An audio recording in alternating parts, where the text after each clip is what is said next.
back to high school sports. Fans, I'm IHSAA Commissioner Paul Knighty, and I just want to say, welcome back. This is game time. This is Indiana high school sports. This is your IHSAA. You want a career that will transform your life while you change the lives of others by helping them live well. With a health or exercise sciences degree from IUPUI School of Health and Human Sciences, you will gain an in-depth understanding of the healthcare industry while preparing you for a variety of graduate and professional programs in health. And with Indy as your classroom, you will have clinical options within leading hospitals right in our backyard, as well as a degree from Indiana University, reputable leaders in the healthcare industry. It all starts here.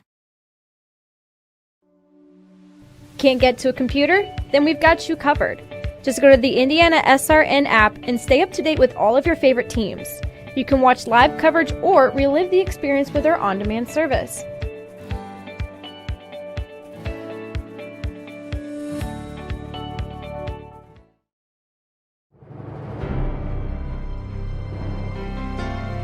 You're good at basement basketball.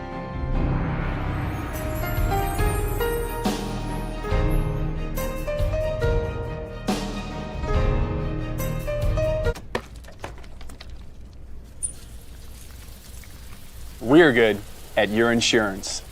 Start with Indiana Farm Bureau Insurance, online, over the phone, or in person, and stop knocking on wood. Mortgage Group. I've been teaching here at Guerin Catholic for 13 years. I've been assistant coach also for 13 years. And I think it's important in today's world that we have young people growing up with the morals and values of faith-based education. Hello, I'm Dwayne Thompson with Integrity Mortgage Group, and I support Guerin Catholic High School because I'm good friends and business partners with assistant coach Tommy Mascari, and any chance I have to support a Christ-centered education for today's youth, I take advantage of that opportunity and support in any way I can with my time, effort, volunteering, funds, and commercials like these. Together we soar. Guerin Catholic Sports on IndianaSRN, where you're always in the game.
Good evening and a welcome to you here live from Victory Field as we get set for game number 2 of the City County Championship here on IndianaSRN as the 15-4 Brebeuf Jesuit Braves take on the 15-4 Lawrence North Wildcats. Tonight's game is brought to you by the Morales Group, Burtner Electric, IUPUI Sports Management, Piper Logistics, and Reynolds Farm Equipment. Once again, thank you for joining us. I'm Sean Kroll, joined by the renowned surgeon, Dr. James Andrews. We appreciate you joining us. He's actually not a doctor. He's a college kid. Well, actually graduated. Have you graduated? That's right. I graduated this past Friday. Very nice. Congratulations to you on that. And we're set for an exciting game here. It's a rematch of last year's county championship game that ended with a 2-0 win for Brebeuf Jesuit. Like we said just a second ago, both teams coming at 15-4, and both have two absolute studs on the mound tonight. For Lawrence North, Owen Quinn, 5-0, 1.83 ERA, headed to Ball State to play baseball. And on the other side, towing the rubber is going to be Andrew Dukanich, the fourth. only going to Vanderbilt on baseball scholarship unless he gets drafted in the first round. So I got a feeling we might see a little fewer runs scored tonight, James, than we saw in the city championship. Yeah, I think so. We saw a great game here earlier which saw Bishop Chatard win 8-6. But I completely agree with you. I think this one is going to be a much more lowest scoring game, and the tone is going to be set by the pitchers. And then just how awesome is it that these guys get to be out here as high schoolers playing on the great Victory Field, the AAA minor league stadium. This is an opportunity that these guys are all going to cherish. Sure, these starting pitchers, Owen Quinn and Andrew Tukanich, these guys are going to be playing on bigger and better fields at some point in their life, as these guys have huge potentials. But just for everybody else on these rosters, this is just such an amazing experience, and one these guys are seriously going to cherish for the rest of their playing lives, and then once it's over. As we said, both teams 15-4, and it's really kind of frightening how similar they are. Both teams undefeated at home, both teams 5-4 on the road, both teams undefeated on neutral sites. Both teams have scored 150 runs this year. Brebeuf has given up 79, Lawrence North has given up 67, and both are currently riding a 4-game winning streak. It doesn't get any more even than that, James. Yeah, I really don't know where the advantage is for either team. It's just like every single stat, they're either just exactly tied or it just goes a little bit. I know that Brebeuf Jesuit likes to run the bases a little bit more. They have double the amount of stolen bases as Lawrence North, so I think that's one area to maybe look for, that, if they get some runners on, that they could, seriously be a threat to kind of manufacture some runs. And if it's a low-scoring game, that could make the difference there, just getting a guy on first and then have him steal second and potentially even third base. Both teams also lead their conferences at this point of the season. The Circle City Conference, Brebeuf at 8-1 in first place, and in the MIC, Lawrence North is 4-1. As you can see, some of the starting lineups being announced right now. We'll get to those here in just a minute. But let's dive a little deeper into both these pitchers. For Brebeuf, as they are the visiting team, Tukanich is 3-0 with a .74 ERA. Oddly enough, that's 33rd in the state for ERA, which tells you something. But 9 runs given up, only 2 earned runs in 19 innings pitched, 8 walks, 41 Ks. Are you ready for this? On the opponent's batting average, .090, and the opponent's base percentage, 187. The kid just absolutely deals. It is safe to say he is not a fun at-bat. He has legitimate major league stuff, as we talked about, that he's going to Vanderbilt and may even be a prospect to get drafted out of high school. His fastball tops out at 97. Even for today's game, that is just electric. He has another 2 breaking balls, a curveball, and a slider. His slider he likes to keep just in the high 80s, and then the curveball is a little bit slower than the low 80s, and probably can even mix in a changeup there. So he's just such a tough at-bat. And, sometimes when you have that much electric stuff, it takes longer than some other guys to really hone it in and kind of get a feel for what you want to do out there, which is maybe why he has, given up a couple of runs and isn't necessarily, the top of the leaderboard in ERA. But once he puts it all together and figures it out, he is going to be unhittable. As you see on the mound for Lawrence North is Owen Quinn. He's 5-0 with a 1.83 ERA. He's got 38.1 innings pitched, mostly in relief. He's given up 29 hits, 17 runs, 10 earned, only 6 walks, 36 Ks. The opponent's batting average is 200, and the on-base percentage of the opponent's is 256. Nothing to shake a stick at either. Yeah, again, he's been very good, just as good statistically. I think he's a little bit better at controlling his stuff and hitting his spots, with, at this age can be just as important as the velocity, but he can still bring it in around 90 with a couple of breaking balls and off-speed pitches that he mixes in there, so he is certainly not a fun at-bat either. All right, we will take a break. When we come back, while the starting lineups and the beginning of the county championship, you're watching IHSAA baseball on IndianaSRN. Entrepreneurs are often the hardest working, most beloved and inspirational people on the planet. People who lead with heart and are fueled by passion. People like Randy, who found time while running his restaurants to put 3 adopted kids through college. Like Rebecca, who switched careers as an architect to achieve her dream of opening a music venue. And Mia, who turned an after-school hobby into an online floral empire. Entrepreneurs put the time in, lead by example, spark ideas, and impact communities, all while shaping the financial future of their families. Nearly 1 million entrepreneurs trust Heartland to provide the technology to make money, move money, manage employees, and engage customers. Because we're entrepreneurs, we're people, and we get it.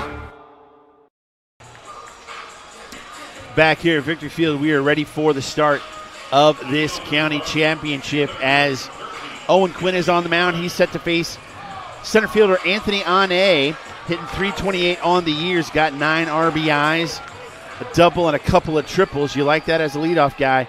Gets on base at a .443 clip. And we are ready to roll. Game number 2 here in the City County Championship. And right down the pike comes Owen Quinn, strike 1. Starts him off with the first pitch fastball here, going right at him. As you mentioned, Ane just a master at getting on base and making contact out of the leadoff spot. As he sees that pitch going for strike 2, that's exactly what Brebeuf will be looking for here out of him. 2 straight fastballs on the outside corner. It's going to be interesting to see how the umpires call the zone tonight with these 2 guys. And 1, 2, 3, see you later goes Ane with the strikeout, 1 up, 1 down. Going straight at him with 3 straight fastballs. That's a problem when you look at a couple of them. You don't necessarily have your swing, and then you see that third one, the high fastball, just gets him there for strike 3. That did not take long. Jaden Omer is up now for Brebeuf. He is the right fielder. That one is taken for a ball. He's hitting .426 on the season. A couple of triples, a couple of home runs, and 10 RBIs for their center fielder as he fouls that one straight back. You know, it's got to be tough, even though you've got a guy on your side that throws 97. Even if you're hitting 90, it still takes a couple of pitches for you to kind of really get your timing down. Yeah, absolutely. And these guys, you're not necessarily facing your own pitchers in practice that often, especially with all this weather that we've seen. So, a lot of these guys may not have seen a pitcher that throws that hard and, also works as fast as Quinn does here. Takes that for a ball. 2-1 the count on Omer. Luke Bauer, the shortstop, on deck for the Braves. Again, game number 2 here, the City County doubleheader from Victory Field. Did not get the pitch there. Runs count 3-1. That's 2 pitches now right on the outside black that we haven't seen called for a strike. Good hitters count here. Let's see what he got dialed up. And he wanted the ball, but he called a strike. Never start heading down to first before the umpire raises that arm, young man. Well, now you got to expand your zone even more, because after you start running down on this one, now the umpire's going to be looking to ring you up. He does not, and gets the walk. Headed down to first is Omer. And that'll bring up Luke Bauer. He's hitting .422 on the year. 3 doubles, 1 triple, and 16 RBIs. Another right-handed hitter, all right-handers so far, facing the right-hander Quinn on the mound. Let's see what Quinn can do from the stretch with his first guy on base. Short, and that's ripped down the line. Is it going to stay fair? And it goes foul. Nice rip, though, by Bauer on the first pitch. That ball was ripped hard down the line. You could definitely tell that had some exit velo on it. If that ball would have stayed fair, that could have been a triple down in that right field alley. With all the corners down there, that could have bounced around for a while, but couldn't quite get around on that velo, like you said, and hit it out of play. Well, that curveball was way out of the strike zone. I believe that's the first curveball we've seen from Quinn here, and he might still be getting a feel for it. And with that, Omer goes down to second. Now there's runner in scoring position for Brebeuf Jesuit. If you can get a first inning run with Dukanich coming to the mound, that's a good start for the Braves. He is the type of pitcher that you only need a couple of runs of support for him, and then you almost have this game locked up. Popped up. Who's going to make a play? That's going to be a tough one. Second baseman goes back and drops it. Does Croc. Runner around third, held by the coach. As now, nice job, too, by Bauer to get to second on that play. Tough play for the second baseman, Croc. He took a good angle to the ball and did a good job getting to it, but a ball in that gap like that is just trouble. As a hitter, you really can't throw the ball out there any better than that. It just is unable to come up with the play, and it bounces off of his glove. Tonight, have runners at second and third with 1 out, and Will Schenkelberg coming to the plate. He's the first baseman hitting .441. He's got 17 RBIs and 6 doubles, so he's looking to do some damage right now as the infield is in already here early in the first. Lawrence North wants to keep those runs off the board, know who's coming to the mound in the bottom of the first. Yeah, they understand everything that we talked about in the pregame. This could be a very low-scoring game, and every run is a premium. That's hit into center field. Hargrove deep enough. He sees deep enough it. To score a run. Throw coming to the plate, up the line, is cut off, and that's going to score a run, the first run of the game on a sac fly by Schenkelberg. He gets the RBI, and it's 1-0 Brebeuf, with that being the second out. That'll bring up Will Loftus, the catcher. He's hitting .388 on the season. That's a great. Go ahead. That's a great job of hitting there. Just not trying to do too much with it, seeing the ball down the plate, and then just sending it out to center field and getting the RBI. Yeah, all he wanted to do was get it in the air to get that run home, and did a good job of it. No advancement, though, however, from Bauer going from second to third as that throw was cut off just behind the mound. But Loftus inside Bauer gets will try away. to take third. Yep, gets away from Linton, and on that, the third goes Bauer. So now the curveball becomes an issue again. He hasn't thrown many, but they haven't been near the zone. So Linton's got his work cut out for him behind the dish, trying to prevent another run from scoring. 2-0 pitch. So we see him go straight to the fastball there with a runner on third. I wonder if the curveball is maybe taken off the shelf here with this batter. You don't want to risk throwing another one behind the plate. Loftus has to be sitting fastball here, and he's thrown 2 straight for strikes to even the count at 2. Deuces are wild. 2 balls, 2 strikes, 2 outs here in the top of the first of the county championship game. Thank you for joining us on IndianaSRN. Right back up the middle. Jones up with it over to first, 6-3 for the out. They get out of it, but 1 run for Lawrence North. Brebeuf coming up. You're watching IHSAA Baseball on IndianaSRN. Needing to hire someone to take care of your loved one when you're away? Maybe your family member just needs someone to talk to when you're not around. Why not contact Indiana licensed Serenity Care Services? Call Angela, owner of Serenity Care Services, at 317-900-6202. Our team of trained and experienced personal care providers are licensed to serve seniors requiring companion care and light housekeeping services in Indianapolis and its 5 surrounding counties. Call us today at 317-900-6202. Now hiring qualified applicants.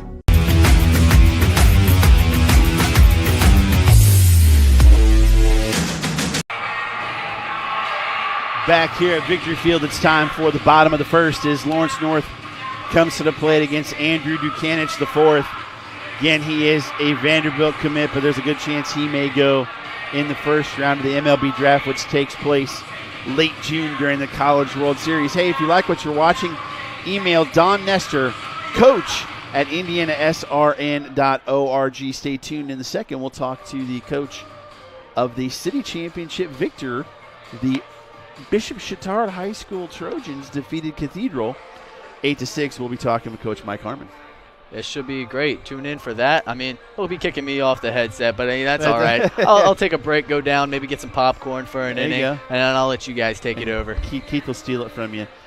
Lawrence North is Trevor Jones leading off, Logan Kroc hitting second, Jake Winsenreed hitting third, and that young man, coach's kid, is something else. 25 RBIs on the year, top 25 in the state in that, and Owen Quinn hitting cleanup for the Wildcats. Again, this is a rematch of last year's county championship, which Dukanich won 2-0.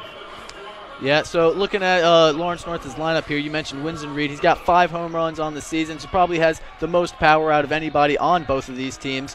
And then Quinn here, the pitcher, might look to give himself some run support. Trevor Jones, the shortstop, leads off. The lefty takes one right down the line. You'd be surprised that they didn't play him to go the opposite field as fast as Dukanich throws, but he stays back on it, shoots it down the third base line for a single, and there's one guy on already. Just a good piece of hitting, taking it where it's pitched. He sees that hard fastball, is a little late on it, but just places it perfectly down that third base line. Logan Kroc coming to the plate now, 362 on the season for the second baseman, second consecutive left-handed hitter. He's got 6 RBIs on the year. And they went to bunt, and now it's a little bit inside for a ball. Tough for Loftus there to snag it, as the umpire now is coming out to give the ball to Dukanich, and not really sure. Looks like the umpires want to have a little chat here. I want to see what's going on. I wonder if was he feeling the baseball as if maybe there's a sticky substance or something on it. We don't want to certainly don't want to project speculate, something but the way like he's messing with his hands, and looks like nothing is coming of it. But we'll get back at it as it's 1-0 to Logan Kroc. Croc's looking down to the third base coach, getting a sign here. You know, it's interesting. The defense is playing straight up here, and, you know, with a pitcher throwing this hard, typically you do see the defense slanted way over for them to hit it the other way, predicting that they'll be late on the ball. But for right now, they're straight up. Kroc showed bunt on that second pitch here as we're going to go to 2-0. Yeah, Cookerly really far in on the grass on the third base line, and Schinkelberg will probably break for the plate. But the problem is Ducanich can't hit the plate right now, and it's 3-0 on Kroc. Looking for a quick bunt down third base to get the guy at second in. Just like that, he walks on 4 pitches. And now there's runners on first and second with nobody out. And you can see the intensity from this Lawrence North Wildcats team already. Kroc was just pumped up to take that 4-pitch walk. This is the type of game that everything these guys get, they're going to take it and run with it. And the big boy coming to the dish now, Jake Winsenreed, 373 on the year. 542 on base, 725 slugging.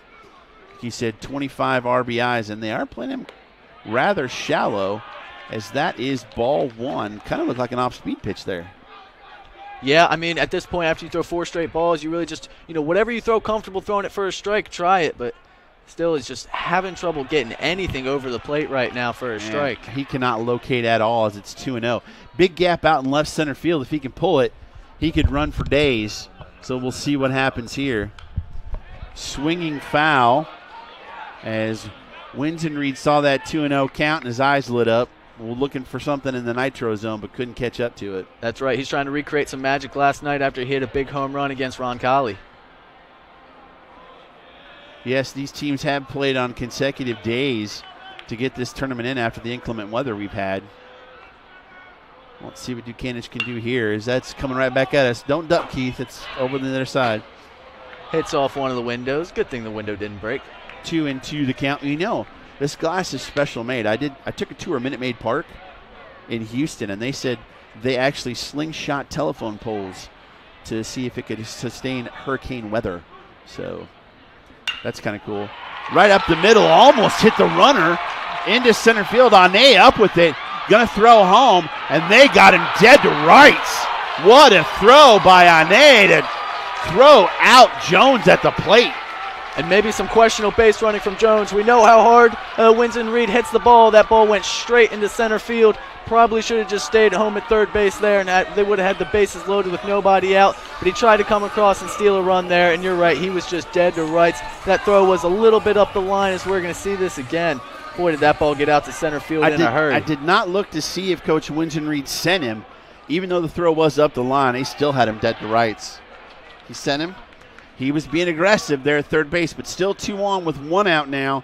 And Owen Quinn looking to help himself as he's got 18 RBIs on the season. Runner breaking for third. Throw down.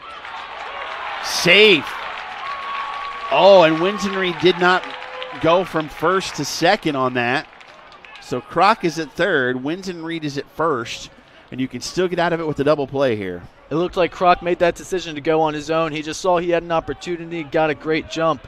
If you're Winsenreed, you really want to be watching the lead runner to follow him suit. He's still on first base here. Now with runners at first and third, this might be an opportunity to try to do a little double steal here, send Winsenreed from first, and then, you know, if the throw goes down to second base with Kroc's speed, he might be able to swipe home. There's a ground ball to the shortstop. Bauer can't get anybody as he had to slide over deep in the hole, and Winsenreed got a good jump. As by the time he looked at second base, Quinn was already at first, and that's a single, and we're tied at 1. And that ball was hit so hard, I think it took, after he fielded it, it kind of took him a step back, and he was kind of grounded in his feet, didn't have a play at second, and then he was so deep in the hole, he really had no shot to make the throw over to first base to get the pitcher Quinn. Kobe Stevens, the right fielder, coming to the plate now. He's hitting .328 on the year. He's got 20 RBIs, so these guys can score runs. Both these squads can, as we're going to get a visit out to the mound to try and calm Dukanich down. As LN is fired up after giving up one on the top of the first, getting it back off of Dukanich, who is generally regarded as the best pitcher in the state. Yeah, this is an opportunity there for just the catcher and the team. Go out, talk to him. Just tell him to breathe a little. I think that's all this conversation is, you know. A lot of times you're just so pumped up for this game. You're here at Victory Field. You know, there might even be some scouts in the crowd. You know, you want to get this big victory for your team. And if you're Dukanich, you want to not try to throw a complete game in the first inning, and I think that's one of the big things is, you know, he's a guy that's looking to go 6-7 innings, but you got to just, you know, hone it in and find it first, and then once you do, everything else will come. Hey, if you like baseball, join us this weekend for Heartland Conference Baseball on IndianaSRN. Thursday, Friday, Saturday, and potentially even Sunday. We'll be live from Kokomo bringing to you the Heartland Conference Baseball Tournament on IndianaSRN. HCAC.TV, 12:30 starts every day. And hopefully this weather holds up. Absolutely. This weather has been great all week, and it's just been so good to see after just a really rough beginning to May of just lots of rain and bad weather. Ooh, using the curveball to get over against Kobe Stevens. 0-1 the count again. Kobe Stevens hitting .328. He is the right fielder. Tries to go back to that curveball, but was just inside and low. Still from the stretch. Runners at first and second. Winston at second. Quinn at first. One out here, bottom of the first, tied at 1. Hello. Look out. Needs a little more pine tar there. That one, normally they swing out of their shoes. He swung out of his bat there on that fastball by Dukanich. Saw the catcher loft on that play, set up for a high fastball, and Dukanich was able to finally deliver one right to the glove. And man, Stevens just, ooh. Poor Tolman on deck didn't know what was going on. Head in a swivel. Got him. Runner at first is occupied, so that's a strikeout, and that'll be out number 2. That looked like a poor swing there from Stevens, but that's what Dukanich can do. When you have a guy throwing 97, you have to start your swing so early. So after he showed him a couple of strikes, he's able to get that curveball started on the plate, have it break off, and there's just really nothing Stevens can do on that one. 3 hits here in the first inning for Lawrence North as Brock Tallman heads to the plate. He's the first baseman. He's got 17 RBIs on the season. Nice pitch there for strike 1. Again, they've only played 19 games, and you've got 3, 4, 5, 6 in your order, all with almost an RBI per game, some more. Shows you how well these guys can bring them around the base pass. Breaking ball number 1 as the count evens at 1. Dukanich still really liking his breaking ball here. He's gone back to it time and time again now after he's gotten to this initial jam. You know, it could be, jitter, game jitter, big game jitters. We see it all the time. It's probably the same thing that happened with Quinn in the first inning as he faced 5 guys in the first inning, and now here's Dukanich on his 6th hitter. Dialed it up there. That is just close your eyes and swing. My goodness. Hope Loftus has extra padding on his glove. Got him swinging. 2 strikeouts ends the inning, but Lawrence North does tie the game at 1. We'll head to the second. Locked at 1. You're watching baseball on IndianaSRN.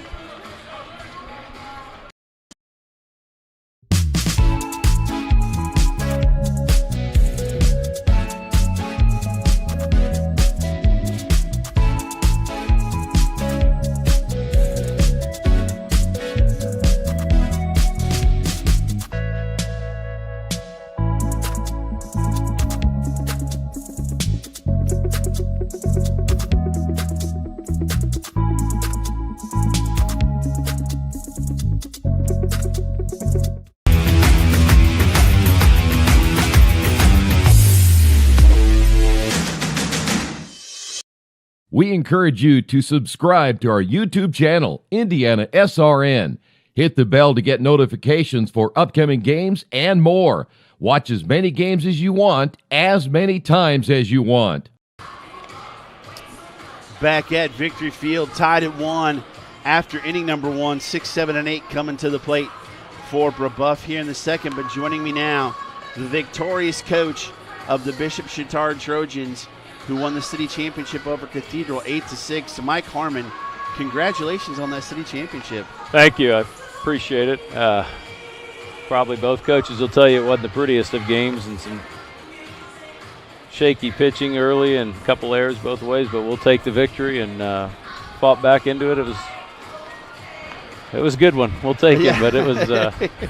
We took note of your closer. He may have been a little worked up once the game got over. Yeah, he might have had a little bit of butterflies. But it was fun to watch them celebrate, though. What's it like not only winning the city championship, but beating a team like Cathedral? Well, it's a very quality team. Every time we play them, we know that they're very solid up and down the lineup. It was good. It was good for our guys. We've been working at some things and kind of a work in progress all year. And unfortunately, we've kind of been consistently inconsistent all year, and we're still trying to work through that heading into sectionals. But got some timely hits. Did a better job with 2 strikes today, and settled down a little bit on the mound. The last couple innings were much better, but we've got some work to do still. Finelli at the plate for Brebeuf as he hits one foul off to the right side. It seemed interesting to me as when you hear about Bishop Chatard and Cathedral, you think about squads that are just locked down tight when it comes to things on the field, but like you said, things got kind of loose for both squads there. And I don't know if it was nerves or it was just that one of those games that just happens. Well, yeah, and it's we've been that way a little bit, unfortunately, this year. We'll play errorless ball. It will make multiple errors in a game, and you just got to keep plugging away. And we've talked to the guys about just making sure you want that ball hit to you and the confidence to make plays. But, yeah, we gave them a couple. They gave us a couple, and that's baseball. But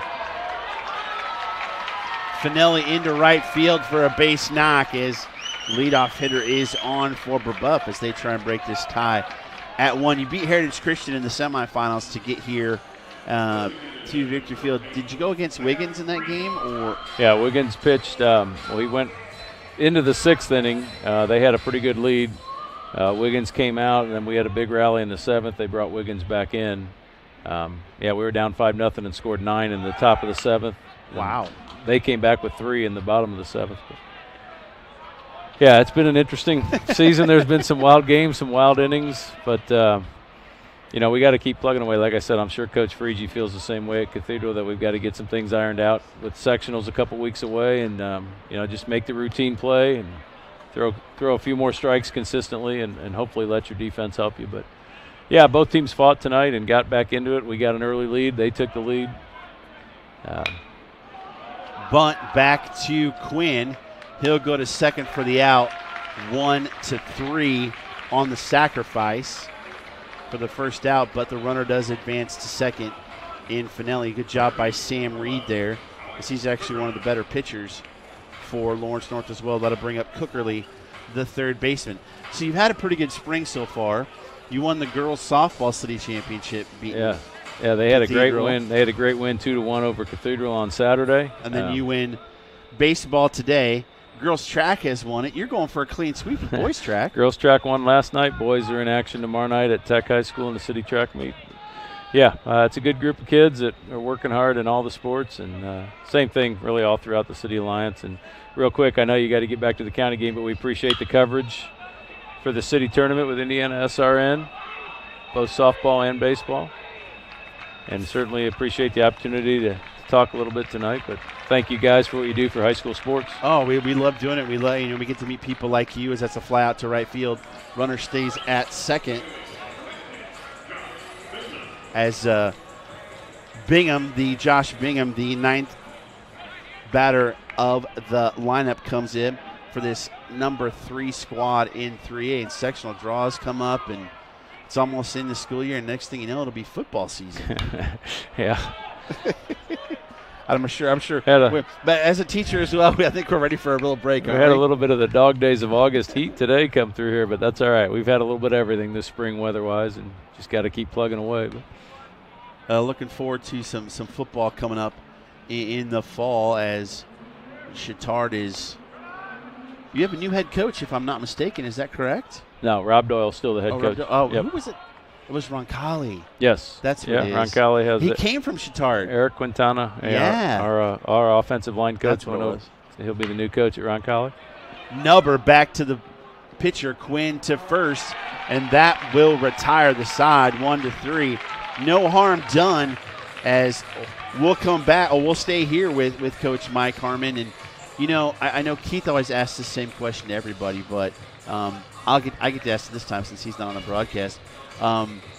You thanked us for what we do in terms of high school athletes. So, it's been a pleasure working with schools like you. What does this IndianaSRN kind of mean to you and your program, getting a chance to get kids on broadcasts like this? Yeah, I mean, it's great exposure for the kids, and if they've got family that couldn't be here tonight, I know a 5 o'clock start was a tough one for people to get here, and if they've got relatives out of town, they can certainly join in and watch the game and listen to it and feel like they're at the game, and that's great for those guys and the families to catch the game that way, certainly. And so we appreciate it, and like I said, it's great exposure for the kids too. They're I'm kind of a dinosaur with social media and with technology and everything, but they certainly enjoy it, and it's good exposure for them, and they work hard. And you got some great players here in this game also tonight. You got some D1 players, so it's great. And we, again, like I said, we appreciate the coverage, and we knew that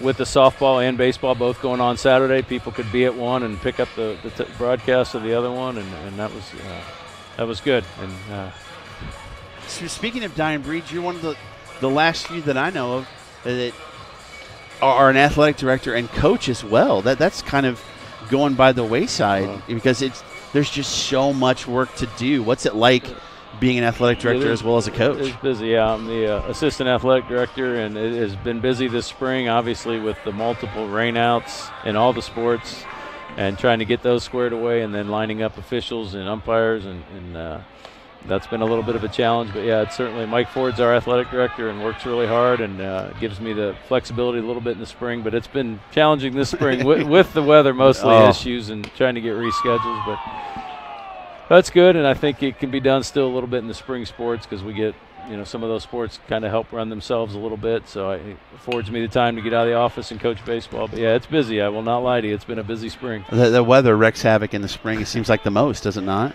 It does, and trying to match up, and you got conference games that you have to get in, and that affects some of the regular season schedules too. And everybody's in the same boat, and they know they're dealing with it, but it just takes a lot of communication and transportation and the scheduling of the buses and rescheduling, et cetera. But everybody's in the same boat, so we'll keep plugging away. But that's the fourth strikeout on the night for Dukanich, as he's got third strikeout all in a row, as that'll bring up Austin Linton, the opposing catcher, hitting 196 on the season. Well, thank you so much for coming up for a few minutes and joining us. I know you had to make sure and get the kids to stop each trying to hold the trophy, because I'm sure they definitely wanted to do that. They were excited, and it was good. I'm glad for them. Like I said, we've plugged away at it, and we're trying to turn the corner in some areas, but we've got some work to do. But they were just to watch them and their happiness and their celebration, and know that they worked hard, and we were, all but out of it on Saturday and came back, and then to get a chance here. But again, we'll keep working at things. We certainly, as a coach, you keep looking at the things you need to do better and didn't do as well tonight. But we're happy we came out with a victory, and we'll learn from that and move on. That'll be a proud trophy in the trophy case, I'm sure. That's a good one. Yeah, it was well earned. So. Well, thank you, Coach. We appreciate it. Have a nice ride home in this wonderful Indiana Sprummer evening. Yes, thank you. Appreciate it, Sean. All right. Thanks, Coach. As Dukanich goes to work on Hargrove, got Linton to ground back to him for the out. So now there's 2 outs here in the bottom of second. Seems to have found a little life in his curveball, if you will. Helped him find the zone a little bit better, as we wish all the schools luck in the city boys track tournament, as that's another walk for Dukanich. That is that's the first walk. He's given up 3 hits. I would have thought he had more walks than that, but he has 3 Ks, and that'll flip the lineup over back to Trevor Jones, who singled down the third base line to lead off the bottom of the first. Back again is James Anders. Hopefully you did okay there with your little respite. Hey, I was able to get a nap in. I went down, got some food. It was pretty sweet. Did you get some food? Yeah, I got a hot dog with pretzel bites, and let me tell you, they were a 10 out of 10. Shane Ryder and his staff, they're doing a great job here. There you go. As I think I was turning up your monitor instead of mine, but that's okay. Did that hit off the knob of the bat? It did. Oh my goodness, that is incredible how that happens sometimes. You think you've seen it all in baseball, and then you realize you haven't. Yeah, and the scary thing is you're only an inch or two away from a broken hand, but that's just the way baseball works sometimes. That ball just finds the weirdest places. Boy, Dukanich wanted that one. Didn't get the calls. 2-1. Actually, I have a student in class. For those of you that don't know, I am a high school teacher.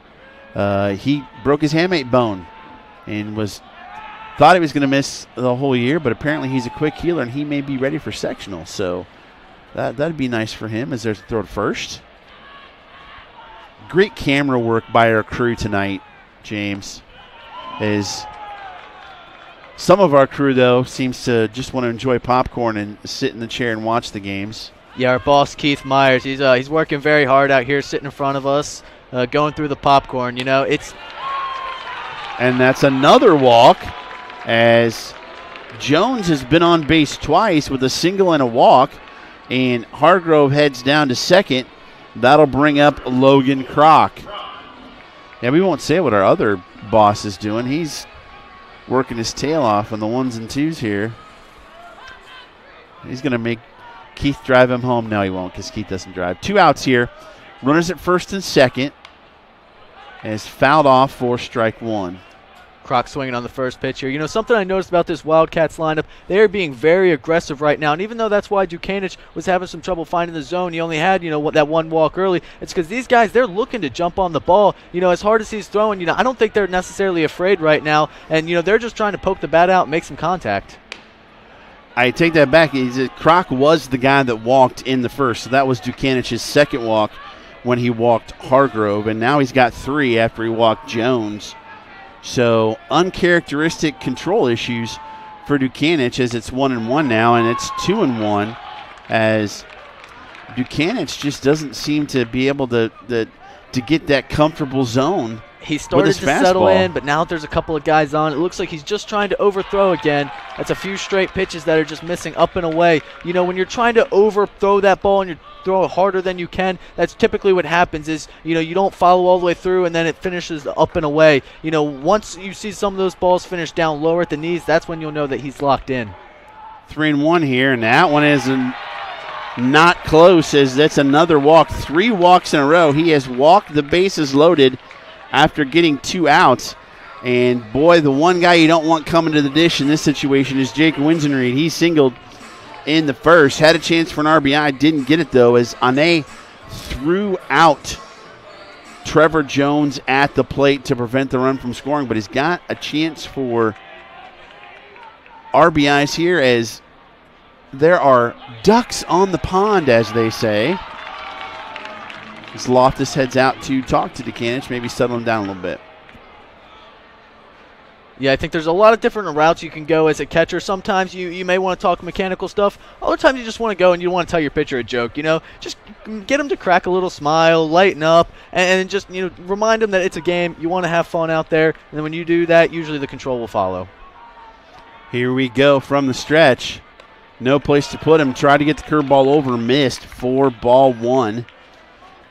Here we are early in this game, and it's a big moment with the bases loaded but 2 outs for Lawrence North.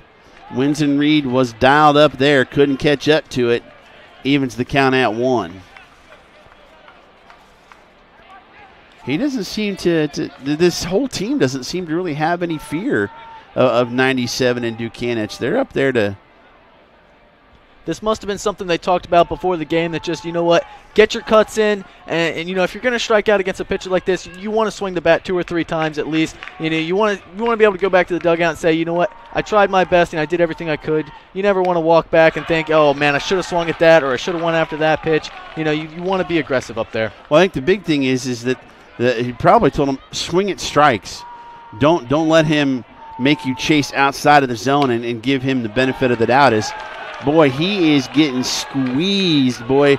As some of these zones are different across the area, and Duquesne just wondering where that wide zone is. But, hey, as long as they're consistent, that's the way it goes. And Winsenreed is ready to lift and separate here. And he walked in a run, 4 straight walks, something you do not see from Duquesne, and it's 2-1 Lawrence North. And look at Winsenreed jog down to first base there. That's a team that just loves playing with each other. You can tell they are having so much fun out there. And, you know, just when you have that much excitement out of your star 3 hitter just to take a walk to get a run in, that just goes to show, you know, what level of importance this game has. Inning and 2/3 and 5 walks for Duquesne. Quinn is up. He singled and got the RBI in the top of the first. Looking to add to that with the bases loaded again here and 2 outs. Duquesne now, as that was ripped to the right side.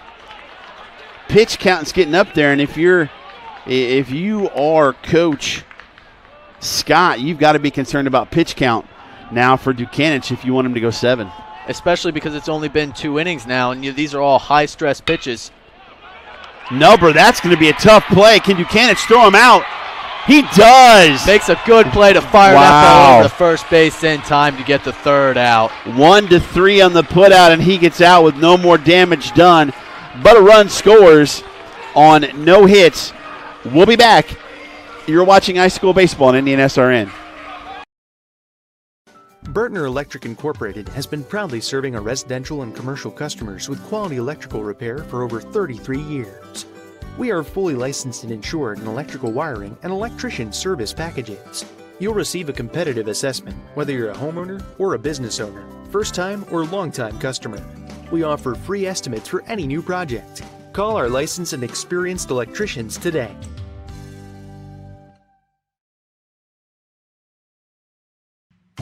Can't make it to the game? We've got your back. Just go to www.IndianaSRN.org and tune in to all of the live action, or go to our on-demand service and relive your favorite moments.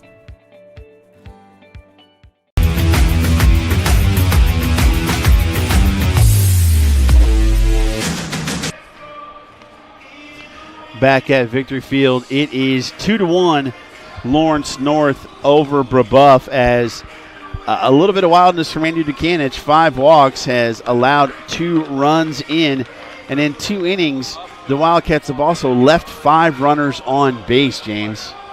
Yeah, I mean, obviously that's one of the big things that you don't want to do is, you know, leave those guys on once you get them out there. But, you know, they still got 2 runs home, and, you know, they've gotten a couple of base hits here. You know, we talked about runs and hits are going to come at a premium. And, you know, for Lawrence North, you don't really want to play the what-if game. You really just need to be glad that, you know, you got that run in.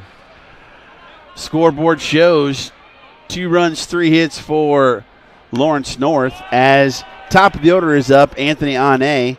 He struck out to lead off the game, but made a good throw to cut down a runner at home plate and prevent this from being a 3-1 game. 1 run and on 2 hits for Brebeuf. Jesuit Quinn with the breaking ball just misses, evens the count at 1. How big is that throw now to cut down the runner at the dish? This could be a 3-1 game right now. Yeah, it was huge as Ane lines that ball to right field for a base hit.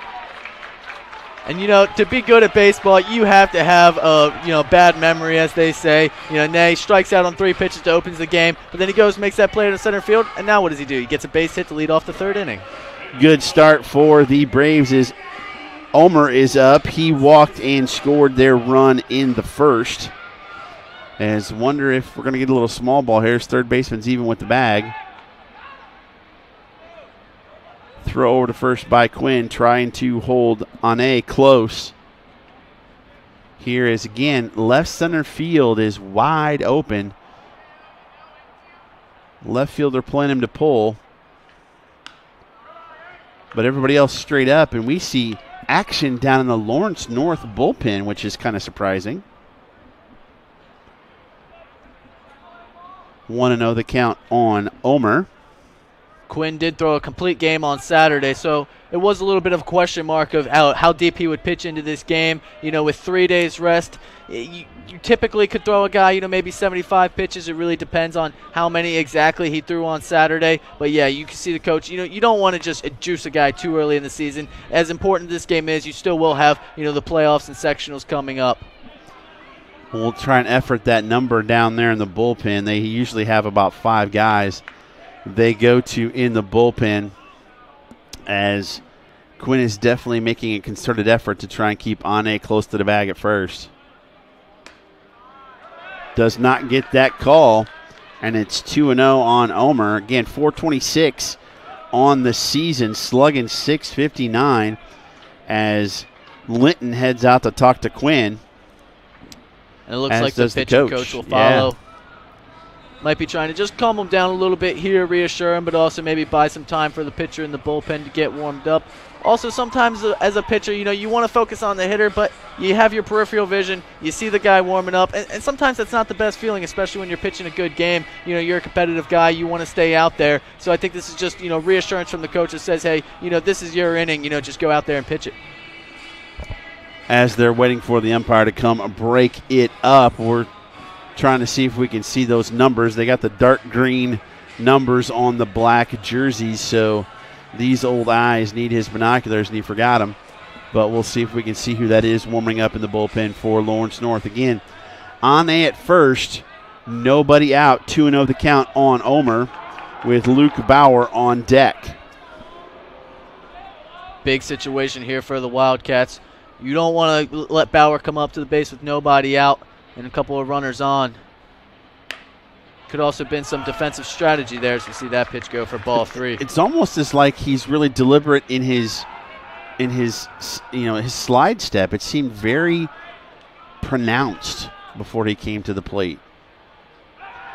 So that looked like it was intended to be a good move, but nice job by Tallman over there at first base, over there at first base, keeping it in play. 3-0. Got the strike on the fastball. You knew Omer was taking. He'll probably take another pitch here as well.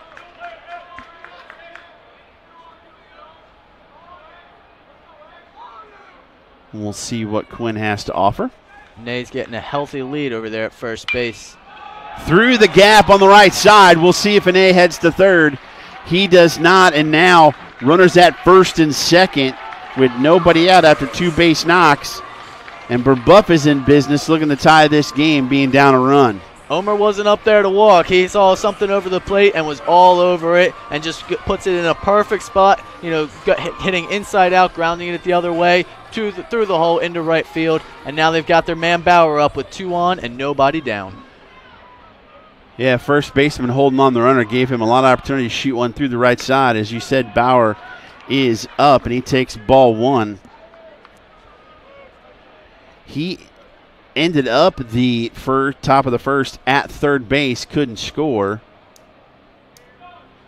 Reached on an error in his first at-bat. That'll hurt his batting average a little bit, although it's still over 400. That's not too bad, 422. Again, 16 RBIs on the season. Schinkelberg has 17 on deck.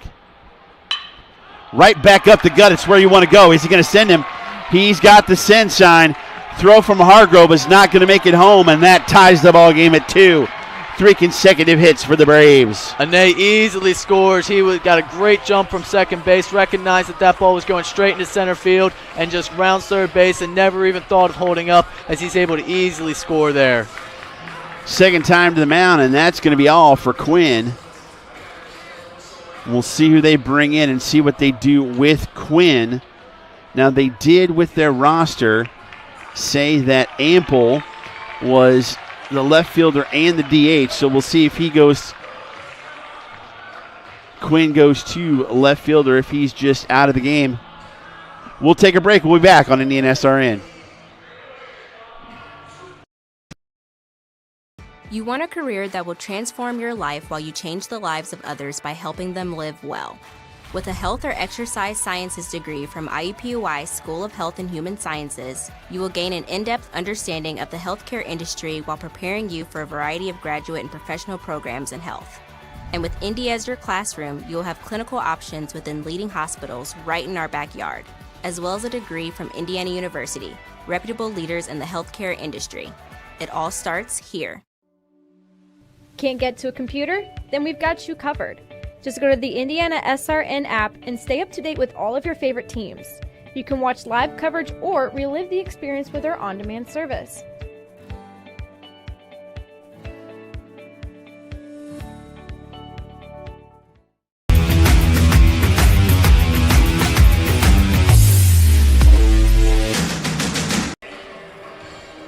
Into the game is Nolan Olson.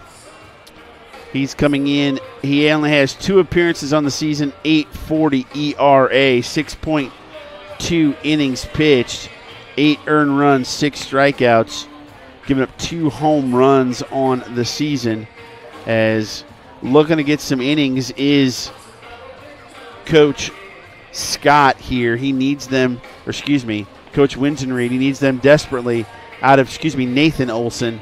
He's a 5'11 junior, James. Yeah, not the best start to the season from Olson on the mound, but he's only thrown a couple of innings there.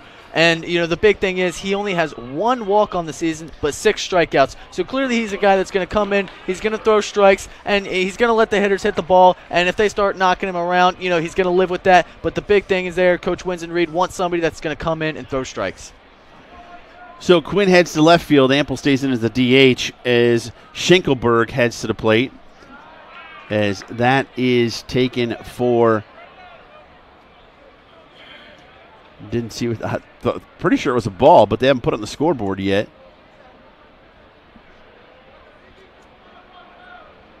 It's good to know we weren't the only ones here in the stadium that wasn't sure if that first pitch was a ball or a strike. I think that we'll go low in the dirt.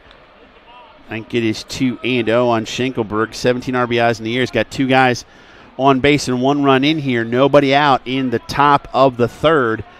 2-2 ball game for the county championship.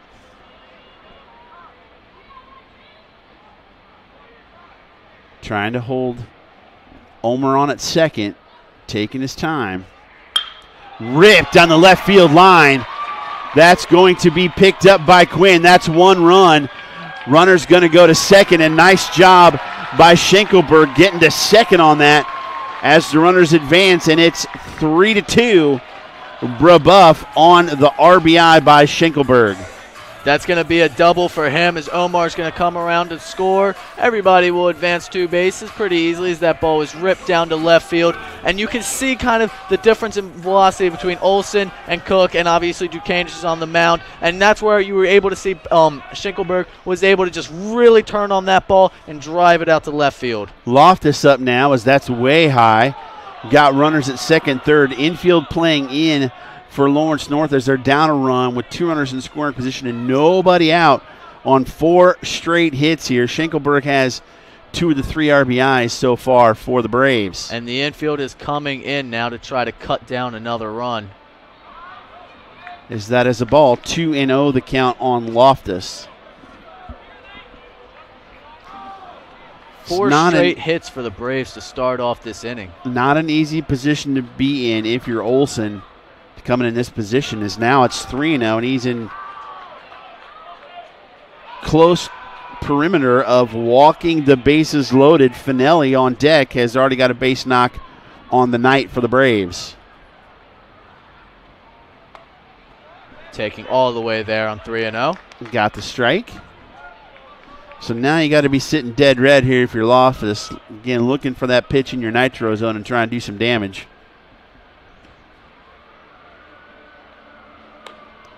He tried, couldn't catch up to it. Now the count run full. Nice job by Olson to work back from 3-0. Big swing and a miss. That ball looked like it had some movement too, whether that was a changeup or just a 2-seam that he ran inside. It looked like Loftus swung over the top of that ball. Payoff pitch here. Fought it off, did Loftus. Looked like an off-speed pitch as Big batter here for Olson and the Wildcats. Again, Winston Reed plenty in with the bag. Everybody else on the lip of the grass on the infield. There's big secondary leads. He went fishing. Big strikeout there for Olson, and Loftus is not going to be happy with himself going for that high fastball. No, he's shaking his head. He let Olson just get the better of him there. Again, with the velocity change, you get to relax a little bit as these guys are no longer D1 commits throwing 90, but you got to be able to just stay composed and lay off of it. A lot of times when you don't throw as hard, that high stuff looks so appealing, and he gets Loftus to chase it there. Finelli, the left fielder, is up. He singled in the second inning, leading off the second. Advanced to second base, but was stranded there. As he's got another shot now, as we'll see, they're still going to play the infield in. Winston Reed even with the bag. Everybody else on the lip of the grass with only one out. And from the windup is Olson. And that's going to be out of play behind the dugout as Finelli was hacking on that first pitch. He saw something he liked. He wasn't going to let it go.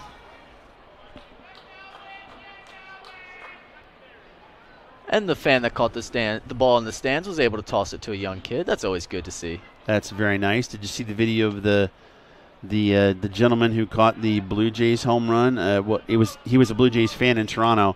And it was an Aaron Judge home run. He handed it to a little kid who was an Aaron Judge fan. The Yankees fan, that was pretty cool. I did, and then that kid, he was just so excited, jumping up and down. And then the Yankees even saw that video and then invited him to come into the clubhouse the next day and meet Aaron Judge. That was very, very cool. Hey, if you're an adult and you catch a foul ball, give it to a kid. Ooh, tried to get the fastball there. Couldn't quite get the call. 2-1 the count on Finelli. To be fair, Sean, some of us have been going to games ever since we were kids, still dreaming of catching our first live foul ball. So I'm going to hold on to the first one when I eventually get that.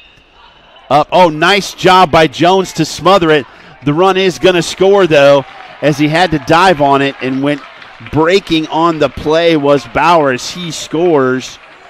Schinkelberg goes to third, but 6-3 on the putout. Finelli does get an RBI, and that makes it 4-2 here in the third. That ball was hit hard off the bat of Finelli. A great play by Jones to dive and keep the ball in front. Almost looked like he had a play at home, but probably wisely decides to go to first base and just get the out there. As Bauer comes in to score, and he got a good jump off third base. So, yeah, really no shot to get him at home. And that was definitely a contact play. As soon as the ball was hit, Bauer was taken off as that pitch is outside to Reed. He laid down a sacrifice bunt in the second inning, which advanced Finelli to second, but he's looking to get a knock here, add another run, as it's a 4-2 lead now. And you got to imagine Dukanich is in the dugout kind of maybe relaxing a little bit. It's like, okay, got to go back out there and do my thing with the lead now, as that is swung and missed. It's definitely a sigh of relief once your team can get some runs out there in the inning and get yourself a break. As a pitcher, you don't want to be in the dugout too long, but after you had a long inning yourself, yeah, it's definitely good to get a break. 1-2 the count. Tried to get the breaking ball over for a strike. Did not get the call from the umpire. Evens the count at 2. Again, Deuces Wild, 2-2. Count 2 outs here. Runner at third. Got him swinging for the out. Big strikeout for Olson, and that'll retire the side. However, 3 runs on 4 hits for Brebeuf, and they take the lead 4-2. We'll be back on IndianaSRN. Becoming a licensed sports official is a great way to make a positive difference in the community and support the over 160,000 Indiana student athletes that participate across 22 IHSAA sports. Sports officiating allows you to stay connected to the game, become a role model for our young student athletes, earn extra money, and support the patrons and communities of our IHSAA member schools. To learn more about becoming a licensed IHSAA official, log on to ihsaa.org/officials today.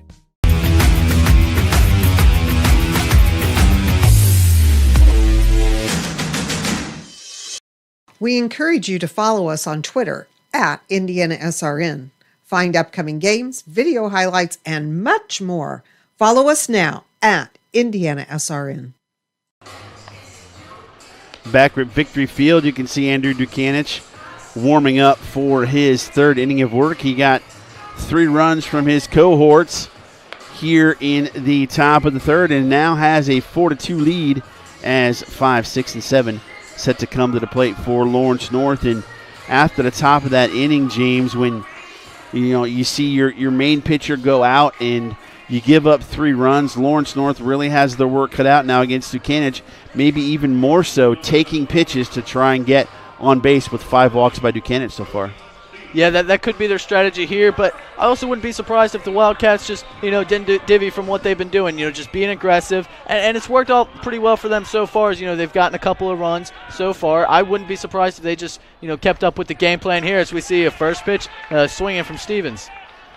Stevens, again, he struck out in the first as he gets a first pitch fastball from Duquesne. Breaking ball a little bit high, and boy, even in a breaking ball, that still pops the mitt as this young man can bring it. Got the call there, 1 and 2. And if you're Loftus, the big thing you're wanting here is just settle him down, give him a good target, let him hit it, do your thing. As that one was taken inside for a ball.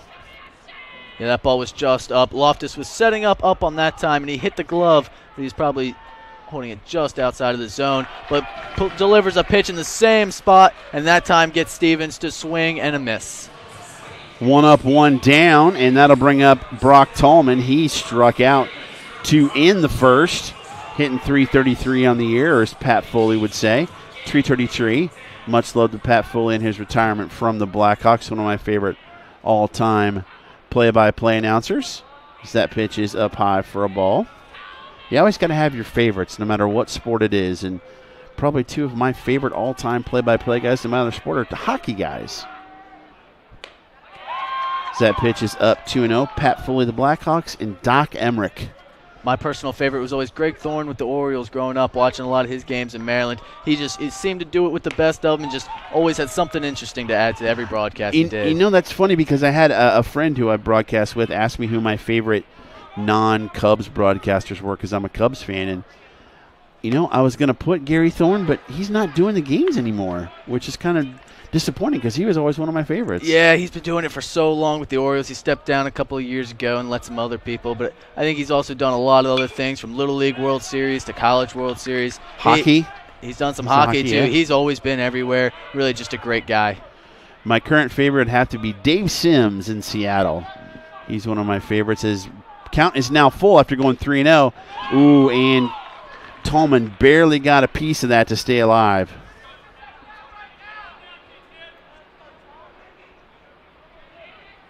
Now, being the youngster that I am, grew up listening to Cubs on the radio because we didn't have cable TV. But Tallman takes the walk, and that's walk number 6 for Duquesne.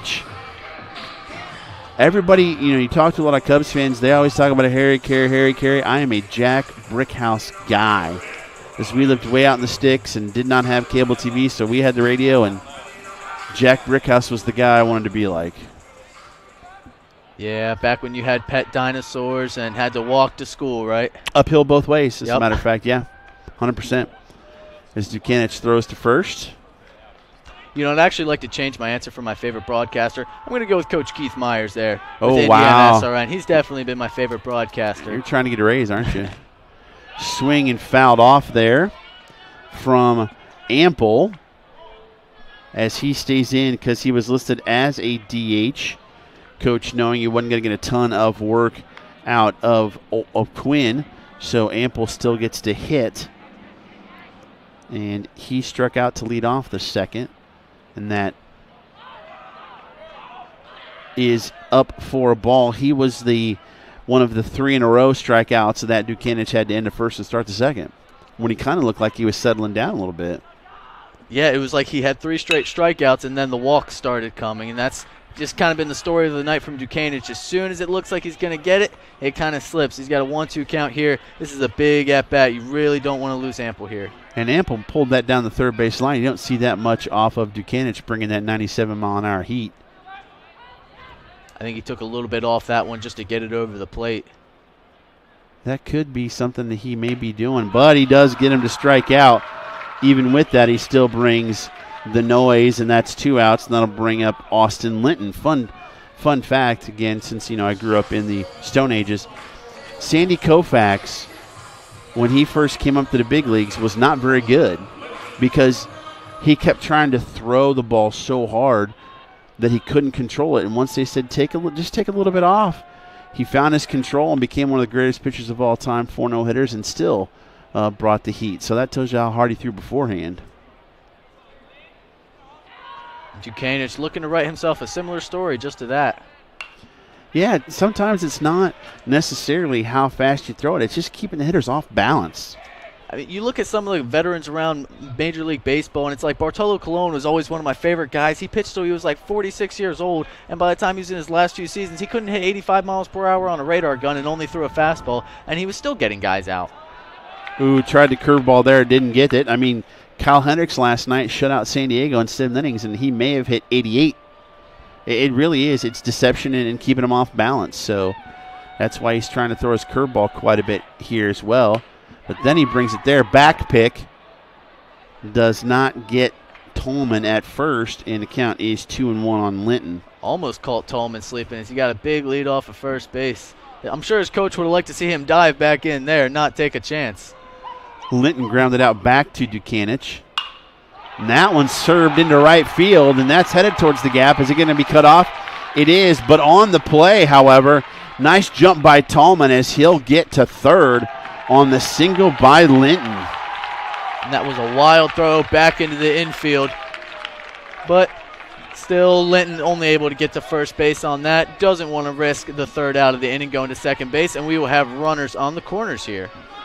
That'll bring up Hargrove. He walked in the first. We got a courtesy runner for Linton since he is a catcher. And Hargrove walked and scored in the second. As Linton gets a huge ovation from his dugout there. It looks like Olsen is what they have up on the scoreboard. As coming to the plate when that was maybe he's the runner. Who knows? We'll get that all straightened out here. Yep, this is still Hargrove. It is Hargrove. Yep, swinging strike. 0-1 is the count. 2 outs. Runners at first and third. Brebeuf leads 4-2 here in the bottom of the third of the county championship. Looking for a repeat. Down low. Evens the count at 1. Again, they won 2-0 over Lawrence North last year. Kudos to Bishop Chittard for beating Cathedral 8-6 in the city championship game, which preceded us.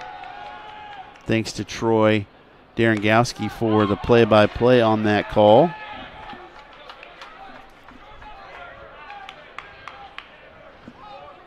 As 2-2 is the count now. A lot of these players are upperclassmen and played in that matchup last year. Yes. See what Dukanich does here. Runner takes off. Got the call. Strike 3 looking. And that'll retire the side. No runs on 1 hit. No errors. 2 left on base. It's 4-2 Brebeuf as we head to the 4th. You're watching high school baseball on IndianaSRN.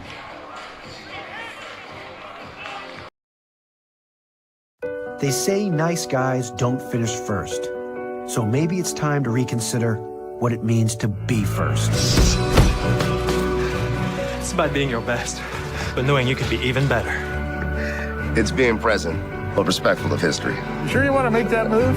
It's donating something more valuable than money. It's believing in yourself and something bigger. It's coming from different families, but treating each other like brothers. It's not just being a man, it's being a Mason.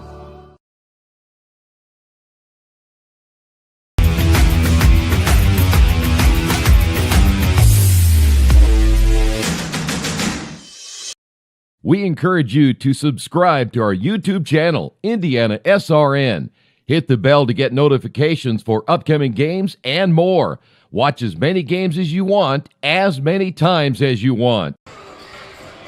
Back at beautiful Victory Field as we head to the top of the 4th. It is 4-2 Brebeuf. And if you love baseball, you better stick with us this weekend, Thursday, Friday, Saturday, and potentially even Sunday, Heartland Conference Baseball Tournament on IHSAA.tv. It's going to be a fun time. All games start at 12:30 on Thursday, Friday, Saturday. It's going to be a doozy up in Kokomo. Please join us. I know we're both going to be there. Let me ask you a question, Sean. Yes, sir. What is better than watching 4 baseball games on any given day? I can't think of anything. Neither can I, and that's what we have on Thursday. As you mentioned, the first game's at 12:30, and then we have 3 games following in succession after that. I know I'm on the call for 2 of them. That's going to be a lot of fun. Cookerly is at the dish now as he sends one out to right field, or as it's foul play. Tough play for for Tallman. He couldn't get it because he got up to the mounds there in the bullpen. That's a tough play to make. That is tough. That ball landed right on top of the pitching rubber out in the bullpen. And as soon as you start running uphill as a batter, or as a fielder, that's when you really start losing your balance out there. Well, that's what Cookerly did. He flew out to right field in the second inning as he tried to go opposite direction there. But interesting, Wingenreed's playing him almost no doubles down the line. They're playing him to pull. If he gets one in that gap in left center, that's extra bases for sure. But now it's 0-2 as he missed that offering. I'd like to give thanks to my wife for letting me go up this weekend and do a lot of HCAC broadcasts. She knows. Oh, great job there by Cookerly. Kept his backside back, just hands back, just a little bit of an off-speed pitch, and just served it right over the shortstop for a base knock. My old high school baseball coach is somewhere smiling right now as he saw that. See, he saw the curveball. He took his step, planted his foot, but then kept his hands back and waited for that ball to come in, then just took his hands to the baseball and let the bat do the rest. Bingham to the plate now. He grounded back to Quinn in the second. So now back from the stretch is Olson. He's got a bunt, deadens it. Oh, that's a good bunt. And no throw. Are they going to say he's out of the baseline or no? I saw the umpire. I guess he was just pointing fair. You see it so often in the major leagues, it makes you wonder if they're going to call it in high school. But yeah, it is a funky with the lines down there. But it looked like the first baseman, Tolman, started crashing in to field the ball, but then didn't get out of the way after the catcher picked up the ball. So it looks like he's in the way here as we see this again. Look at Tolman. You see Loftus pulls that ball down. I think it's because he thought Tolman was in his line of vision there with the throw and didn't want to throw it at him. Yeah, Linton had a tough play on that play. Is confusion on that.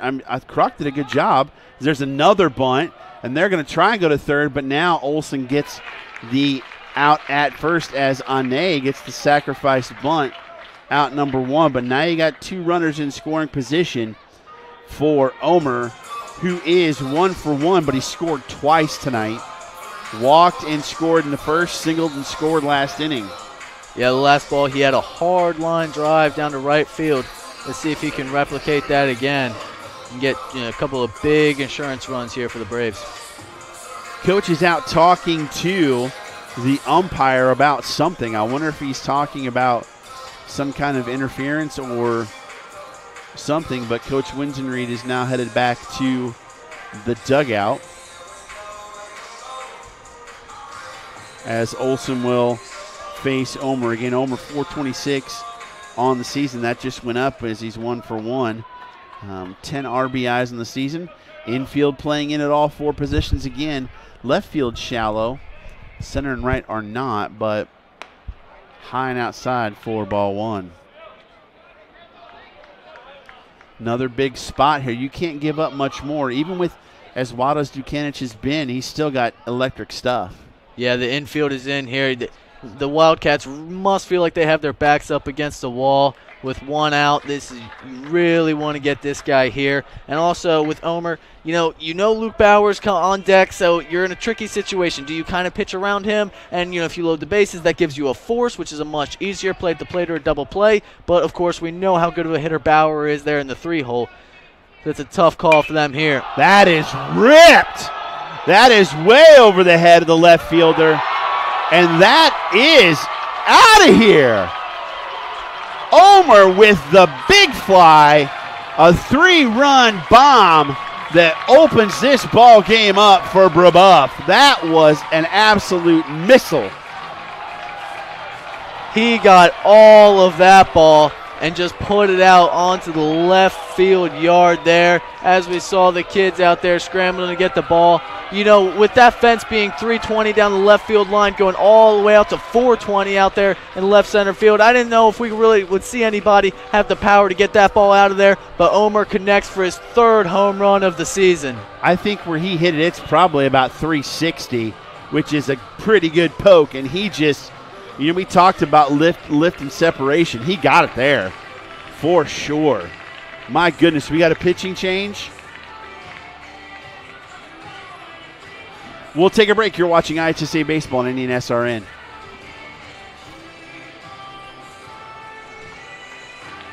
After the Marine Corps, I was diagnosed with PTSD and became homeless for 15 years. Like a hermit living on the street, I just existed.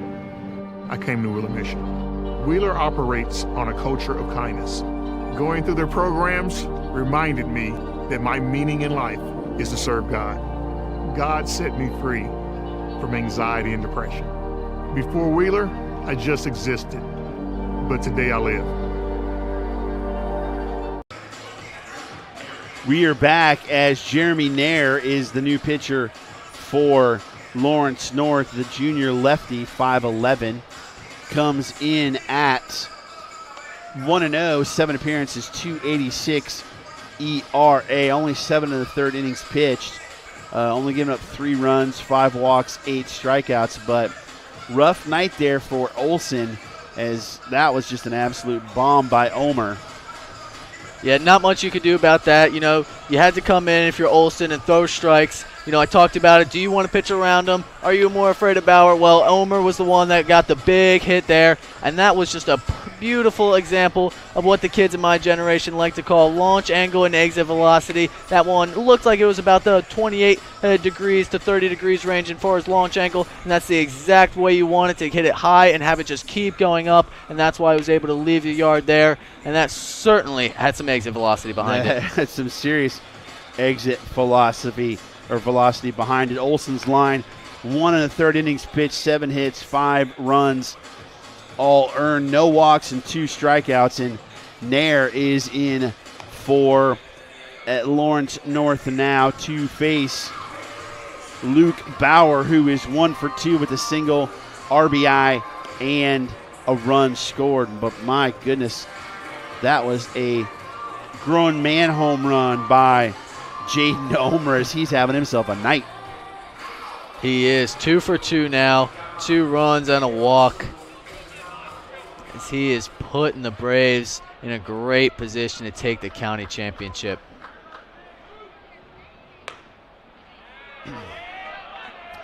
Nice pitch by the lefty there, Nair, as he gets strike 1 on Bauer. Another look now, because you got somebody from the left side of the dish, or from the mound, for Lawrence North, as that one is high for ball 2. But, you know, I don't think we've seen a left-handed hitter for Brebeuf tonight, have we? No, we haven't. They have an all right-handed lineup, which is probably why the coach decided to keep the lefty in the bullpen till now. But, you know, he still gives a different look. A lot of times with kids this age, you know, they're not used to seeing a lot of lefties. You know, once you get to the higher levels, those scouts love to pick out every left-hander they can find and bring them up. But at this age, you know, it's still mostly righties. So a lot of times you're still not quite used to seeing the ball from the southpaw. It does give them a different angle to look from on the release point of the pitch, as that one's fouled back. 1-2 on the count. 1 out here, top of the 4th, 3 in, as that's a ground ball to Winsen Reed, and he boots it. So that's second time Bauer's reached base on an error. E5 on that one. And that'll bring up Schenkelberg. Yeah, that's going to go down as E5 in the book, but that just goes to show the power Bauer has, because that one also had some serious exit velocity behind it. Hit it hard to the third baseman, and that one, it looked like it took a little bit of a bad hop, as it right when it got to him about on the grass, bounced up and hit him right in the chest. That's really a tough play for the third baseman. Not much you can do, but did a good job keeping the ball in front at least. Schenkelberg up. He is 1 for 1. with a sac fly and 2 RBIs on the night as he takes strike 1. As that's lifted out of play to the right side. Looks like the second baseman is over and makes the catch, does Croc. What a nice play. Falling on his backside, but getting under it to make the play. He had one of those balls very similar to that in the first inning where he ranged over and it just off his glove. He wasn't going to let it happen that time. He made sure he saw that ball all the way down in his glove, even took him to the ground, but he still made the play and got the out. Loftus, the catcher, now up for Brebeuf. He's 0 for 2 in the evening. Would like to get a knock to join the club tonight as that pitch is outside for ball 1 again. 3 runs here in the top of the 4th after 3 runs in the top of the 3rd, and Brebeuf's offense has just kind of unloaded these last 2 innings. That one's straight up. Does Linton have a play? And no, it's in the seats.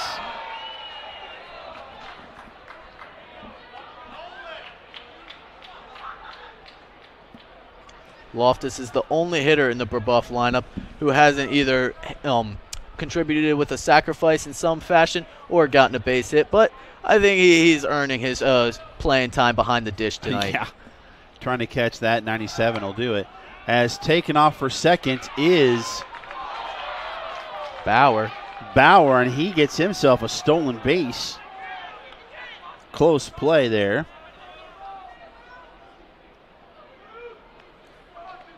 As now there's a runner in scoring position for Loftus.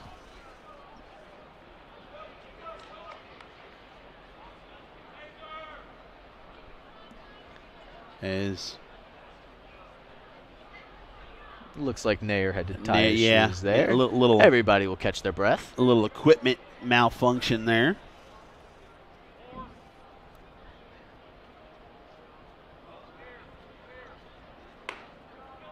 High and outside, 3-1 the count now on Loftus as that pitch on the stolen base was called a ball. Finelli on deck. He's got an RBI tonight.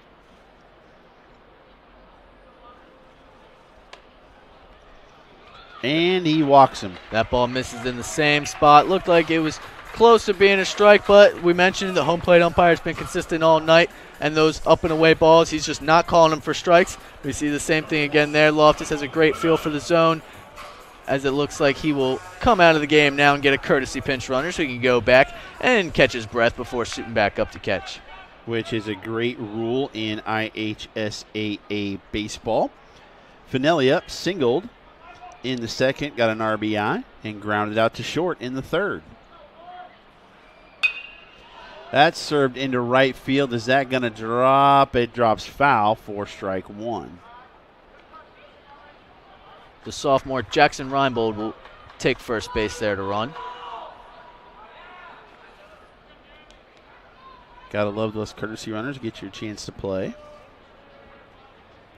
Especially as a sophomore when you might not get into the game otherwise. But Reinbold has, 22 plate appearances on the season, so he's gotten some playing time, but gotten off to a little bit of a rough start. The play is that down ball the right field line. Field. That is going to score Bauer. And on his way to third is Loftus on the single for Finelli. And he gets himself another ribby. That's 2 on the night for Finelli. And the hits just keep on coming for the Braves. They're locked in now, feeling good and seeing the ball well. Just, again, taking what the pitcher's giving them, not trying to do too much, and just, knowing that just a base hit scores a run. It's exactly what they do from off the bat of Loftus. And my goodness, this is the 9th batter of the inning for Brebeuf. Sam Reed, who's had a sacrifice bunt and a strikeout, and he takes strike 1. Excuse me, Finelli was the one that got that last base hit. As 10 hits now for the Braves. And that shot through the gap, the 6.5 gap there, and that'll bring in another run. Loftus scores and a base knock and an RBI for Reed. And our scorebooks are going to have some issues now. The Braves take a 9-2 lead here as they just keep pouring it on. That's 5 runs here in the top of the 4th inning. And this one feels like it's going on for about 20 minutes now in just this half inning. And Cookerly, who led off the inning with a single, takes ball one. 9-2 is your score. 8 runs in the last inning and 2/3 for Brebeuf. As that's taken for a strike. You got to start the one. I'm surprised I don't see anybody warming up in the Brebeuf bullpen. And with that big lead, maybe just kind of save some bullets of Ducanich.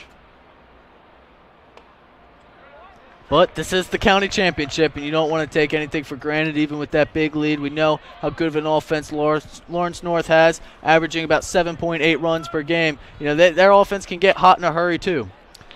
Fouled straight back. Count stays 1-2 with 2 outs. Runners at first and second.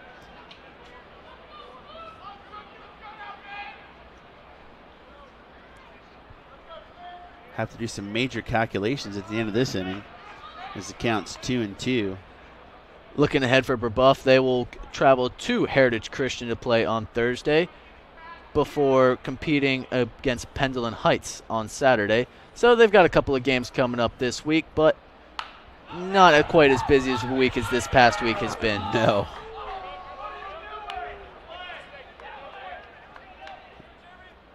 I have 5 runs on 5 hits, unless I missed one. One was an error. 5 runs on 5 hits this inning for Brebeuf. Runners at first and second. Off speed pitch is high, and that runs the count full. So runners will be off with the pitch. And if you're Brebeuf, you want to strike while the iron's hot and end this game after 5 innings. Kept himself alive. That's a good point. That's not really something we considered coming into this game in our pregame meeting, but now with a 7-run lead, they obviously would need a 10-run lead after 5 innings for a potential mercy rule. So they would still have to, pitch 2 more frames after this, but certainly is in play now, especially with these 2 runners out on base. Payoff pitch. Down low, and it's a walk. That's the second walk for Nair. And that will bring up Bingham. He singled and scored this inning too, as the pitching coach coming out, or the coach coming out for Lawrence North.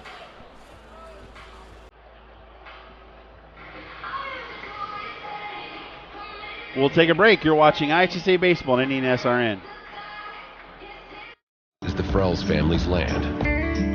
When the sun comes out, the kids run and play right there.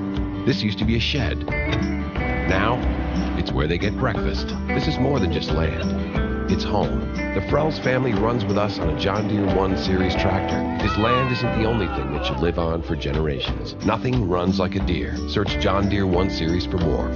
Visit Reynolds Farm Equipment, your hometown John Deere dealer today at reynoldsfarmequipment.com. We are back as the meeting has taken place, and there's been a scoring change. The at-bat for Bauer here in the 4th has been changed to a hit. So 11 hits now for Brebeuf, as the Brebeuf coach is making some changes here as well on the base pass. We'll see what's going on here as Cookerly's at first, but it looks like we're getting a runner at second. Max Walters, a junior, is going to be at second, and I believe we are going to get Aiden Holtzapfel, a sophomore DH, to hit for Bingham.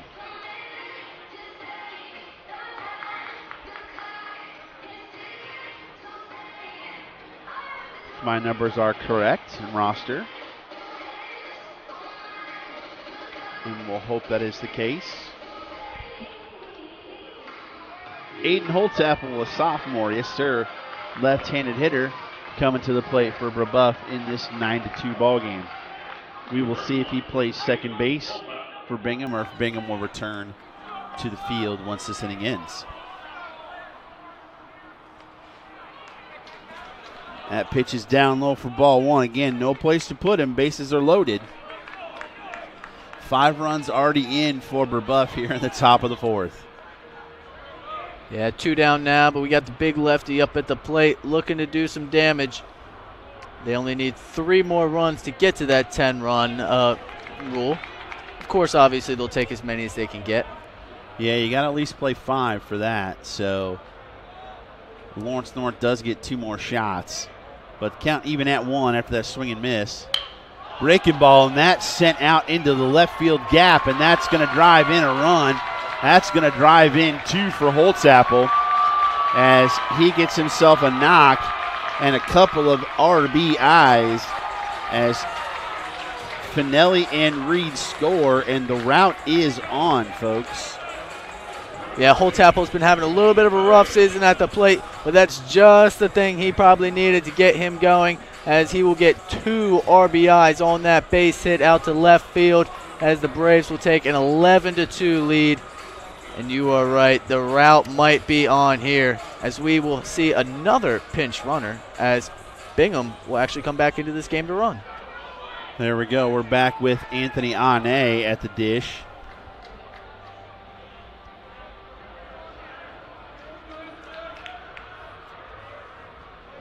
Runners at first and second as that pitch is taken high for a ball. It's now 11-2. And we are still in the 4th, folks. Hitter number 12. That ball's coming back our way. Oh, close. Look out, Keith. You don't really expect a game like this between 2 15-4 teams, but the game humbles you all the time. Yes, it does. And with these 2 great teams, you know, that's just the way it happens sometimes. You know, as soon as those, you know, dominant pitchers come out of the game, it's really anybody's ball game from there. Yeah, they got 2 innings out of Quinn, but like you said, he pitched on Saturday, so short rest. You only get a certain number of innings you can pitch the next time out, depending on how many pitches you throw. As that is high for a ball, and he went 2, only gave up 1, as more Wildcats headed to the bullpen to warm up. Nair. Ball 4, and it's a walk, and they're loaded again for Omer. And oh my goodness, that is not who you want to see come to the dish right now. That young man is 2 for 2 with 3 RBIs and 3 runs scored. 3-run dong earlier this inning. And that home run was what really broke this game open. You know, it was, I believe, 4-2 at the time, so it was still a tight ball game, and that really was, you know, the game-changing play as he sent that ball deep into left field. Trying to go to the opposite way. Yeah, is that going to fall? That's going to fall foul, as the count is now 1-1 on Omer, as he's looking to have a serious night here. I think at this point, player of the game, if he does something here, is going to be very easy to predict. Hitting .426 coming in, so young man can rake. Oh, he was looking he was looking to send one into the next zip code with that pitch, but couldn't catch up to it. He was looking to hit one off that J.W. Marriott building behind left field. I think you're right. He was ready to ask them to put their tray tables up and the seats in the upright position. That ball is high and inside. Deuces wild again. 2-2 the count with 2 outs. Bases full of Braves. It is 11-2 after a 7 spot here in the 4th. And this is the Braves' 4th time through the orders. Omar is hitting in the 2-hole. Yes, this is his 4th at bat. That's good point there, James. As full count now to Omer. He got to get it over the plate. And he walks. The umpire's not giving any pity calls there. Again, that ball was in the same spot as we were talking about earlier, just off the black of the plate. He hasn't been calling it, even in this 11-2 game. Doesn't change his zone, and that's ball 4. And walks in a run.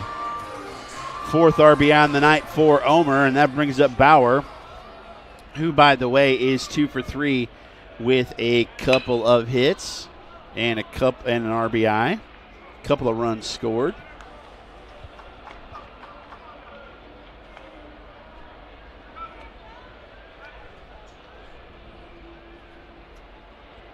This is a good opportunity for Bauer to maybe steal that player of the game away from Omer.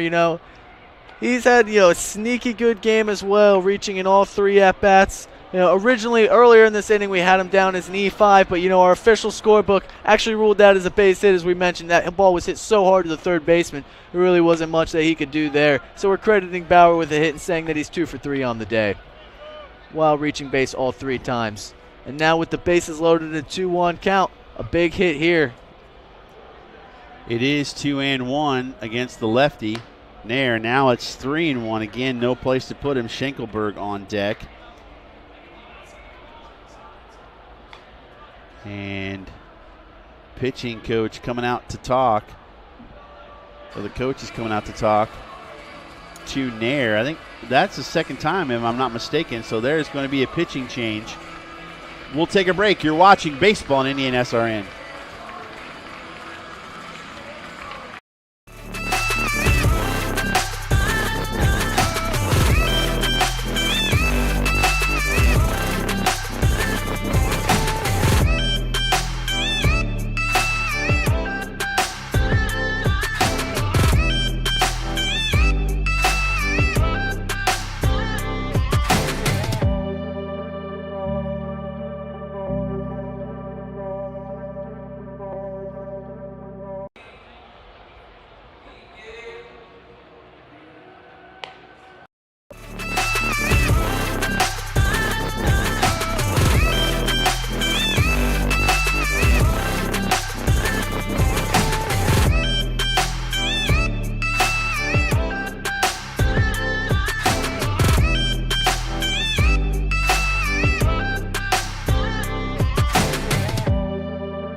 Needing to hire someone to take care of your loved one when you're away? Maybe your family member just needs someone to talk to when you're not around. Why not contact Indiana licensed Serenity Care Services? Call Angela, owner of Serenity Care Services, at 317-900-6202. Our team of trained and experienced personal care providers are licensed to serve seniors requiring companion care and light housekeeping services in Indianapolis and its 5 surrounding counties. Call us today at 317-900-6202. Now hiring qualified applicants. We are back. Ethan Bozanowski on the mound for Lawrence North, the 6'2 senior, facing Will Schenkelberg. Or no, it's still Luke Bauer, and the count now 3-2. As that's ripped but fouled on the third base line. You don't often see a pitching change mid-batter, but don't think Coach Winsenreed had much of a choice there. Yeah, let alone in a 3-2 count with the bases loaded. That is not an ideal situation to come into, but that's the situation Bozanowski finds himself in here now. As that's a walk, and that'll walk in another run. As Ani goes to third, Omer goes to second, and Bingham scores after pinch running for Holtzapfel, who pinch hit for him. Whew. See if you can keep that all straight. I'm trying to get the final line on Nair. My hits are off, but I had him a third of an inning and 5 earned runs as that pitches in for a strike to Schenkelberg. Only Brebeuf Jesuit player without a hit, James. He'll be looking to change that here. He feels left out of the party as he offered to that one. As 13-2 is the score. I take that back. It's Loftus on deck. It hasn't had a hit yet, as that is down low for a ball. Schenkelberg did have a double back in the third inning. Apologies to the Schenkelberg family. Send your hate mail to coach@indianasrn.org. Curveball caught him looking, and that will retire the side. What an inning for Brebeuf. We'll get you those totals when we come back. It's 13-2 after 3 1/3 on IndianaSRN.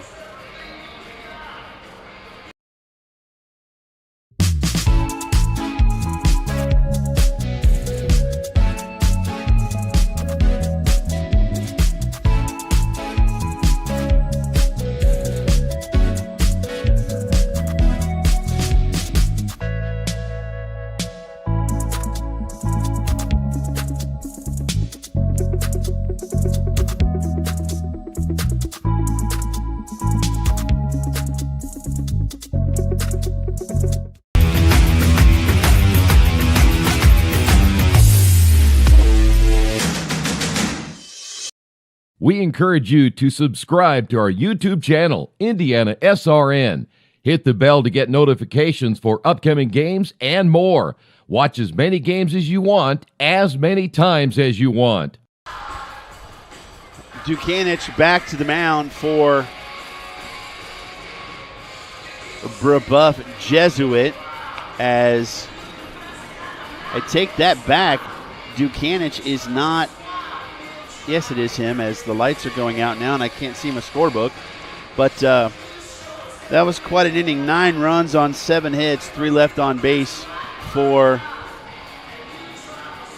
Brebeuf. And those are one of those innings where it just kind of all comes together.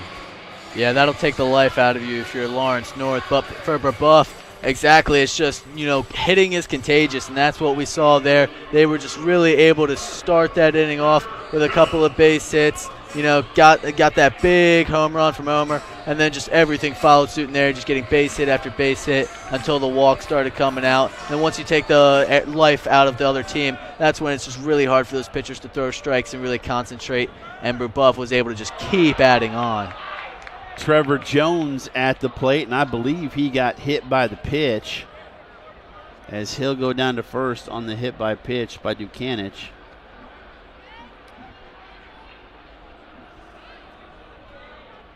Jones appears to be all right, but he's just going to take a minute now to gather himself. Third time on base, though, for Jones in 3 trips.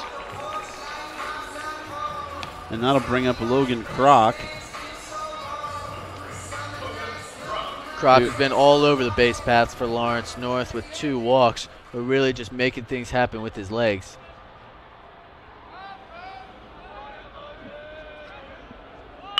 As he bunts down the third base line, but it goes foul. You look at both these young men for Lawrence North.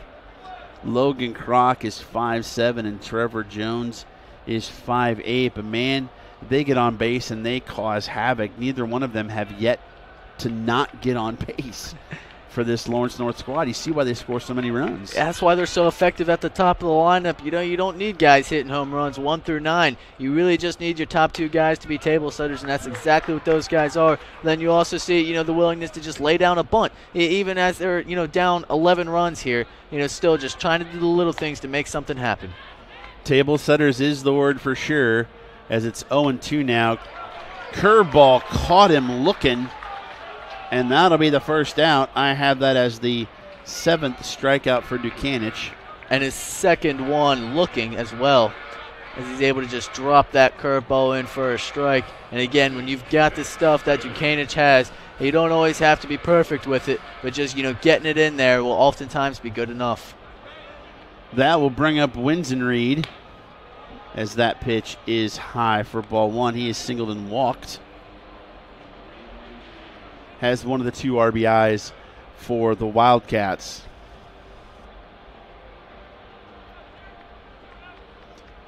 From the stretch again, Dukanich with the move over to first, trying to keep Trevor Jones close. I wouldn't expect Jones to be off and running here with this big of a deficit, but I would not either. But that's why they play the games, right? If you're Dukanich, you want to stay locked in here, though. If that's how you feel what you need to do to stay in your rhythm, that's what you're going to do. As we see, the first baseman's no longer holding him on here, as it looks like Brebeuf is starting to have that same idea. What's interesting is 3 of the first 4 hitters for Lawrence North in the first got hits. They've only gotten 1 hit and 1 run since then. So that was really all from walks. As speaking of walks, another one for Dukanich as Winsenreed heads to first and Jones heads to second.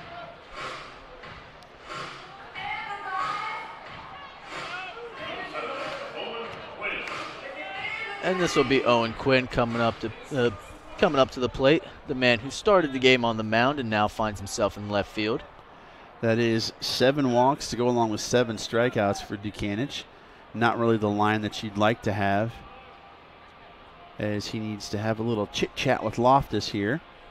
Looks like they just want to make sure they have their sign straight with the runner on second base. Quinn singled in the first, grounded back to Dukanich in the second. 12-2 again, or excuse me, 13-2. 12-4 in hits. Nice curveball from Dukanich. Man, if he could, his biggest problem, I think, has been locating his fastball. It has. It's just been one of those days for him where he just doesn't seem to have that control of the fastball, but he likes his curveball. So he's just, when he needs a strike, he's continually going to that time and time again. 0-1 the count on Quinn. Again, currently Dukanich is committed to Vanderbilt, so that's a big-time get for the Commodores. No, not the band, the Vanderbilt program. But again, he's a name to watch out for in the first round of the draft. As you get high schoolers that can throw at 97, that is impressive as the count goes to 1-2 on Quinn. It's not just about exit velo in the major leagues, it's about arm velo too, and this young man has it. That he does, and we know how good of a program Vanderbilt is in the SEC. They're always one of the top teams in the country. As Quinn is able to pull the ball there. He does get a base knock, but that sounded like it was a bee stinger, and those of you that played baseball know what I'm talking about. That sounded like that rattled the cage a little bit. His hands are probably still buzzing. I think that's what he's looking at right now. He just took the batting gloves off after he got to first base. Like, where are those Hornets at? But you know what? I'm on first, and it feels just fine by me. That'll bring up Kobe Stevens, who is 0 for 2 with 2 strikeouts. 1 out here, bases full. Again, a lot of jams that Dukanich has pitched out of tonight, James. That he has, and this is another big one. The Braves have an 11-run lead right now, and obviously we still have to play the whole next inning before we would get to a potential mercy situation. But if Lawrence North wants any chance of coming back here, they need to get a few runs at least across the plate. This is a big at-bat. A big hit from Stevens could give them this Wildcats team some life and put them right back in the game. 0-1 the count. Again, 1 out, 13-2 game here in the bottom of the fourth. As he gets that pitch for strike 2. And boy, Stevens is like, really? He walks all these guys but has my number? Let's see what he can do here at 0-2. Stevens 0 for 2 on the day with 2 strikeouts. We talked about how it's been a little bit random from Dukanich, how he'll have it for a few batters and off for a few batters, and Stevens has just gotten the tough end of the draw there where it just seems like Dukanich has been able to dial it in for his at-bats. Yeah, 5, 6, and 7 for the Wildcats have struggled tonight. And there it is. The big fastball from Dukanich up high just gets Stevens down swinging. Third time is not the charm for Stevens, and that'll bring up Tallman. He is 0 for 1 with a strikeout and a walk. 2 outs now. Well, let's see what Tallman can do to help his compadres out, as that is strike 1.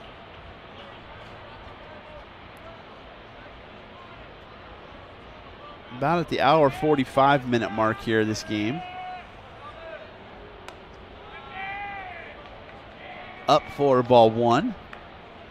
Those 9-inning runs will do it. They'll make the game last a little bit longer. Yes, they will. But it looks like we still have a pretty good crowd on hand. For a high school game, you wouldn't expect this big ballpark to fill up, but definitely have plenty of people crowding the dugouts right now, rooting on their respective schools. That's up high for ball 2.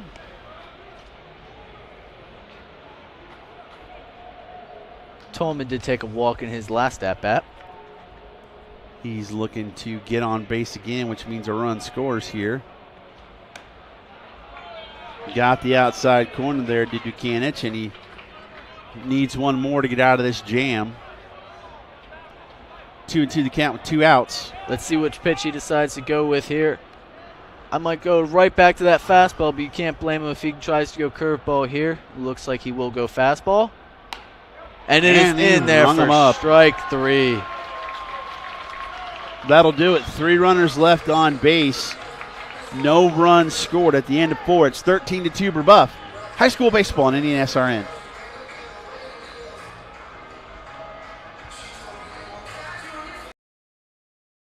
Burtner Electric Incorporated has been proudly serving our residential and commercial customers with quality electrical repair for over 33 years.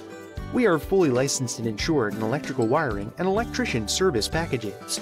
You'll receive a competitive assessment whether you're a homeowner or a business owner, first-time or long-time customer.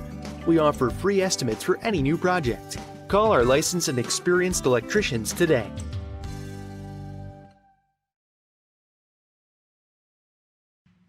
Can't make it to the game? We've got your back. Just go to www.IndianaSRN.org and tune in to all of the live action or go to our on-demand service and relive your favorite moments.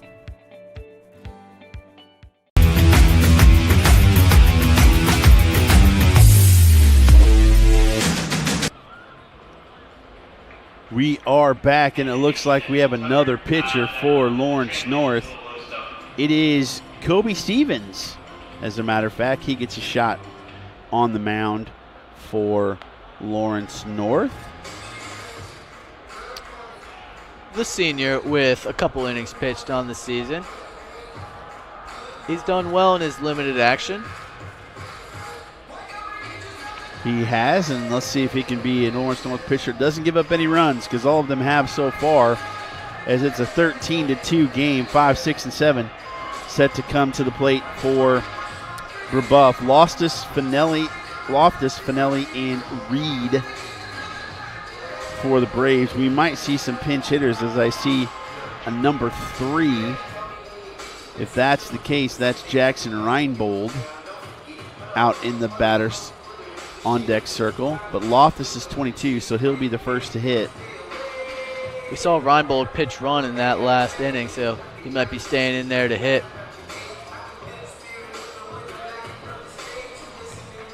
Now it looks like that might be the case.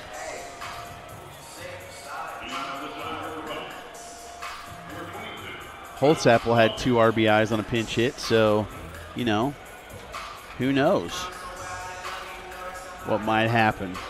But first, the catcher Loftus is looking for his first base hit on the day. And we'll start with Loftus. And he takes a strike. He has scored a run, though, in his 3 appearances.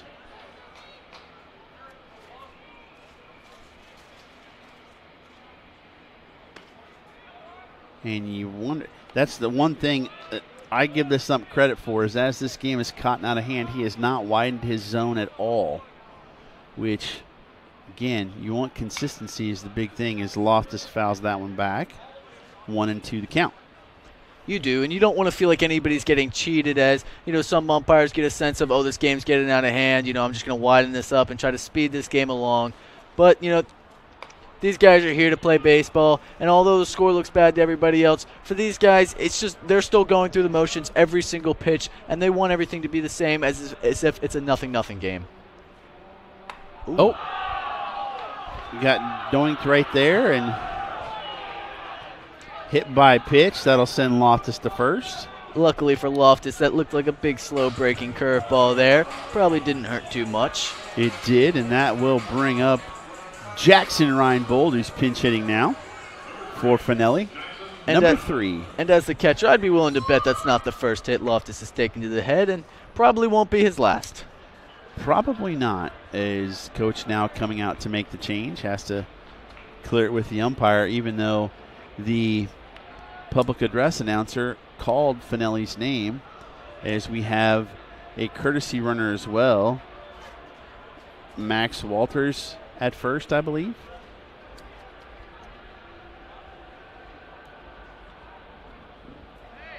I saw a 7, and it looked like 27, but there's no 27, but there is a 37. So we'll go with Max Walters. As Reinbold is at the plate here. Served foul down the right field line. Reinbold is a sophomore, getting his first plate appearance of the night in a 13-2 game against the new pitcher Stevens. Looks like the left fielder Michael Finelli, who started this game, his day is probably done. as Reinbold will take his spot in the order and at the field. Chopper into the hole, Winsenreed gets the force at second, but Reinbold will get to first on that. That'll go 5-4 on the putout. Fielder's choice for Reinbold. And that'll bring up Sam Reed. Reed in his fourth at bat's got one hit. He scored, and he has also struck out. And that's a rip. Line drive right to center field, and he better watch it, or he might get doubled off at first, and he does. On that line drive from the center fielder Hargrove there to cut him off at first base for the double play to get out of the inning. He does. That'll be kind of 3 up, 3 down, and we'll head to the bottom of the fifth. It's 13-2. Brebeuf on IndianaSRN. You want a career that will transform your life while you change the lives of others by helping them live well. With a health or exercise sciences degree from IUPUI School of Health and Human Sciences, you will gain an in-depth understanding of the healthcare industry while preparing you for a variety of graduate and professional programs in health. And with Indy as your classroom, you will have clinical options within leading hospitals right in our backyard, as well as a degree from Indiana University, reputable leaders in the healthcare industry. It all starts here. Can't get to a computer? Then we've got you covered.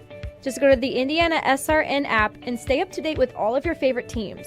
You can watch live coverage or relive the experience with our on-demand service.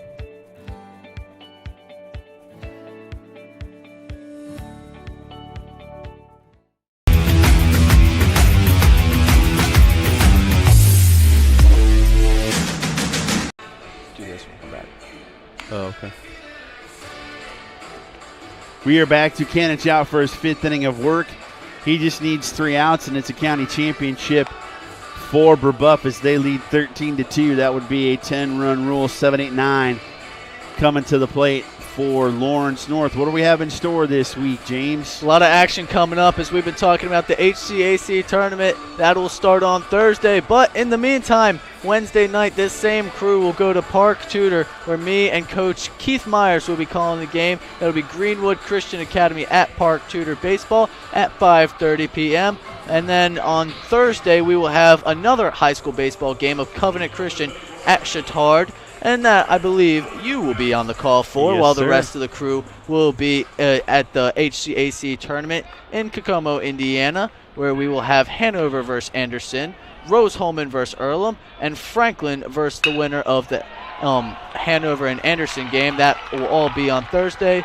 We will have 3 more games on Friday before the semifinals and the finals on Saturday and Sunday if need be.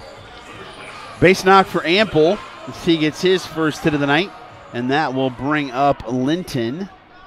Austin Linton, who is 1 for 2 on the evening.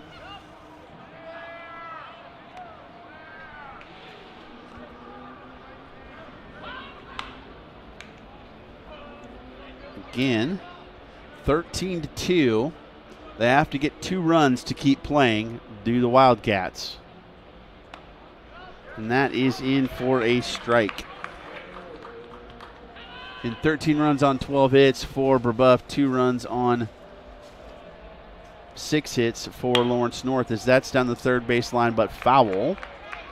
And that runs the count to 0-2. They are timing up pretty well to get pulled down the line for Dukanich.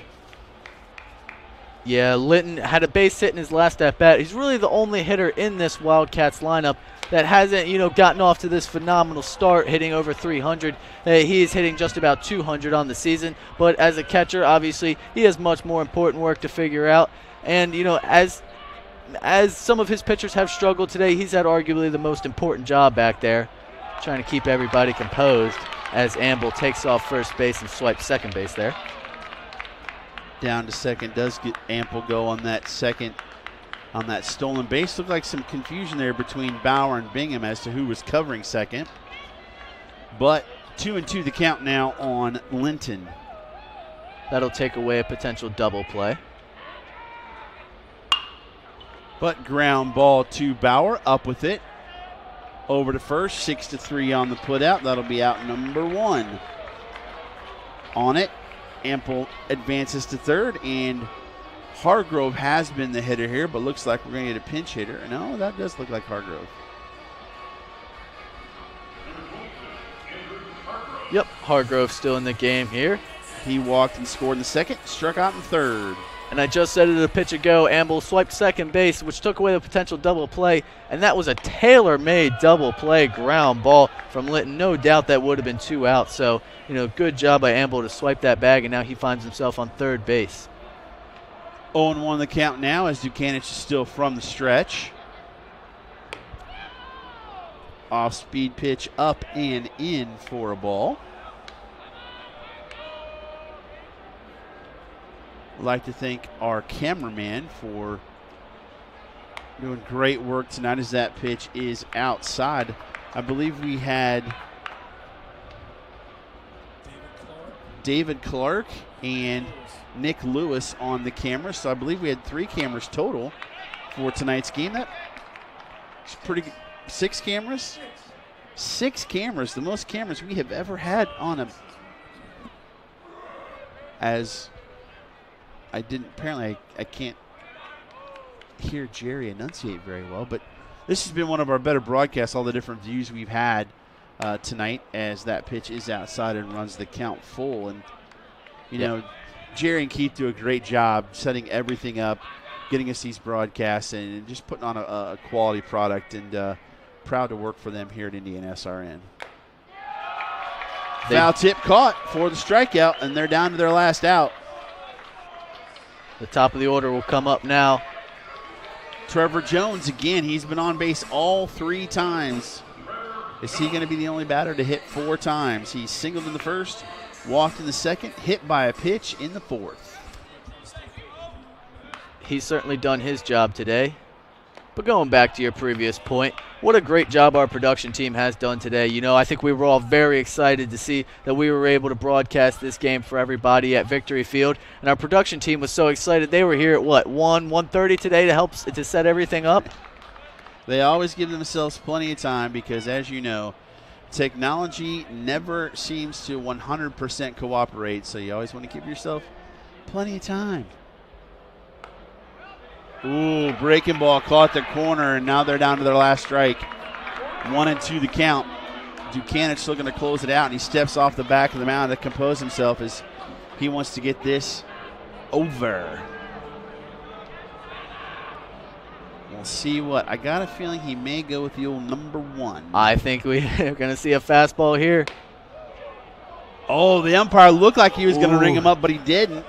He unleashed that one. I was just about to say, after he took a step off to compose himself, he might just rip one harder than he has all night long, and I think that's what we saw as he lit up the radar gun. The umpire stepped back like he was going to call a strike and then didn't raise the arm, but the count's 2-2 with 2 outs on Trevor Jones. The umpire might have jumped back just from the pitch. Let's see what he does here. And that is a ground ball to Bauer, 1 hopper.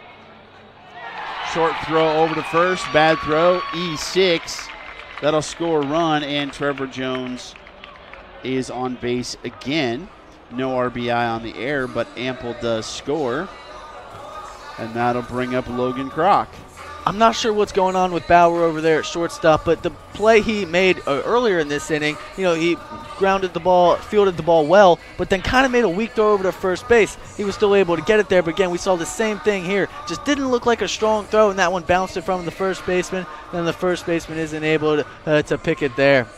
And I don't know if Coach is out to settle Dukanich down because he thought he should have been out of the inning and the game is over, or if he's out there because his pitch count is so high that he needs to, but nobody's warming up in the bullpen. So we'll see what's going on here as the home plate umpire does go out to say, all right, fellas, time to break this meeting up. All right, everybody's going back to where they are. Dukanich set to take the bump against Logan Kroc. Logan is 0 for 1, 2 walks and a run scored. He got on his first couple of at-bats and then went down looking here as he's looking to extend the game. And now the first baseman's going to come. Hold on, Trevor Jones is the big runner here. If he scores, we will continue playing baseball. If not, this game will be over. 1-0 the count, as that pitch is high for ball 2. Winsenreed on deck. Winsenreed has been on base 3 times as well tonight. And it's 3-0 as Dukanich looks like he's trying to just throw the ball through the catcher's mitt here. Wonder if we'll see a breaking ball on this pitch. Nope, walked him on 4 pitches. And that'll bring up Winsenreed. And that's the 3rd walk on the night for Kroc. Again, these 2 table setters, Jones and Kroc, just have been phenomenal getting on base. 8 walks and 8 strikeouts for Dukanich, and now we're going to get us a pitching change. I wonder if he told Dukanich that was his last hitter, as it looks like Sam Reed is set to take his place on the mound, and Reed has some pretty good numbers himself, as Reed is their 2nd best pitcher. One of the leaders of strikeouts in the state, as Dukanich gets a standing ovation. Reed has a 1.27 ERA, 2-0 in 6 appearances. He's given up 8 runs, 6 earned runs, 51 strikeouts in 33 innings pitched. Opponents bat 192 against him, so when you got a 1-2 punch like that, it's safe to say there's a good reason why they're 15-4. And Reed has been hitting as the DH, so he just swaps with Dukanich. He'll get some warm-up tosses in. Yeah, and in 33 innings pitched this year, Reed has 51 strikeouts, which means he's striking out close to 2 people every single inning that he pitches here. With 2 outs, he will only need to get 1 guy out, but will be in a big spot as he looks to sort of get the save here, keep the mercy intact. We would like to thank Tam's Cafe as being a sponsor for tonight. And again, if you like what you have seen tonight, let Don Nestor know. Email him at coach@IndianaSRN.org. If you'd like to sponsor putting high school athletes on the airwaves, contact coach@IndianaSRN.org and say, I want to be a part of the team. You can see down there in the bottom right-hand corner the Tam's Cafe logo. That can be yours. Or if you're just a loyal listener and you want to help out for the cause, go to IndianaSRN.org and click that donate button. Anything we can do to get these young men and women, student athletes, on the air. It really is great what IndianaSRN is able to do, especially in the springtime. You know, it's just so rare for these spring athletes, whether it's baseball, softball, lacrosse, whatever, to really get the same amount of coverage as some of the winter sports do, or fall like basketball or football. So these guys, they're always so pumped to have us come and do their games. And my favorite part about coming to do these games is just really talking to the coaches beforehand, because they're just, you know, so excited that they, you know, have their kids be covered like this. Reed gets the strike there on the count, which is now 2-1. Because Winsenreed wasn't very pleased with that call. But again, 2 outs here. 13-3. That runner at second's important. If that runner scores, we're playing on. Got strike 2, and Winsenreed didn't like that call either. Not at all. That ball appeared to be on the inside part of the plate. But according to the umpire, that's a strike. Down to their last strike, and it is fouled away. You can see Coach Winsenreed down the third base line. I think he was shouting encouragement towards his son more than he was shouting encouragement towards the umpires. 2-2 the count here. Yeah, I think he just wants to see Jake keep his head in it. As that's ripped out into center field. Ane going back, and that is your ball game. fly out to center field, and Brebeuf back-to-back county champs. 13-3 final score. As they storm the pitching mound and have a dog pile on the pitcher, Reed. They do. What a great job by Dukanich and Reed. Dukanich pitches 5 2/3 innings, with Reed getting the final out. As 1/3 of an inning, no hits, no runs, nothing. So 13-12-1 for the Brebeuf Jesuit Braves. 3-6-1 for Lawrence North High School. And as we do in high school sports, the great tradition, the handshake, is Lawrence North is obviously disappointed they did not win, but to get here 2 years in a row is very impressive. It is, and they did put up a good fight. It was a very competitive game through the first 3 innings. It was just really, everything just seemed to just break loose and go the Brebeuf's way in that top of the 4th inning, and that's really just what changed the game here. Again, Jaden Omer's big home run in that top of the 4th inning, his 3-run blast out into left field, really just broke open this game. And, for Lawrence North, they still put up a very good fight and nothing to, kind of hold their heads on. They got to this game 2 years in a row and still plenty to look forward to in the upcoming sectionals. It is, as those draws have recently come out. If you're curious as to where your school is playing, just head to IHSAA.org and click baseball on the left-hand menu, and you will see where your team is going to, who they are going to play in sectional. As you can see, them holding up the county tournament championship, as that was Omer, number 8 with it.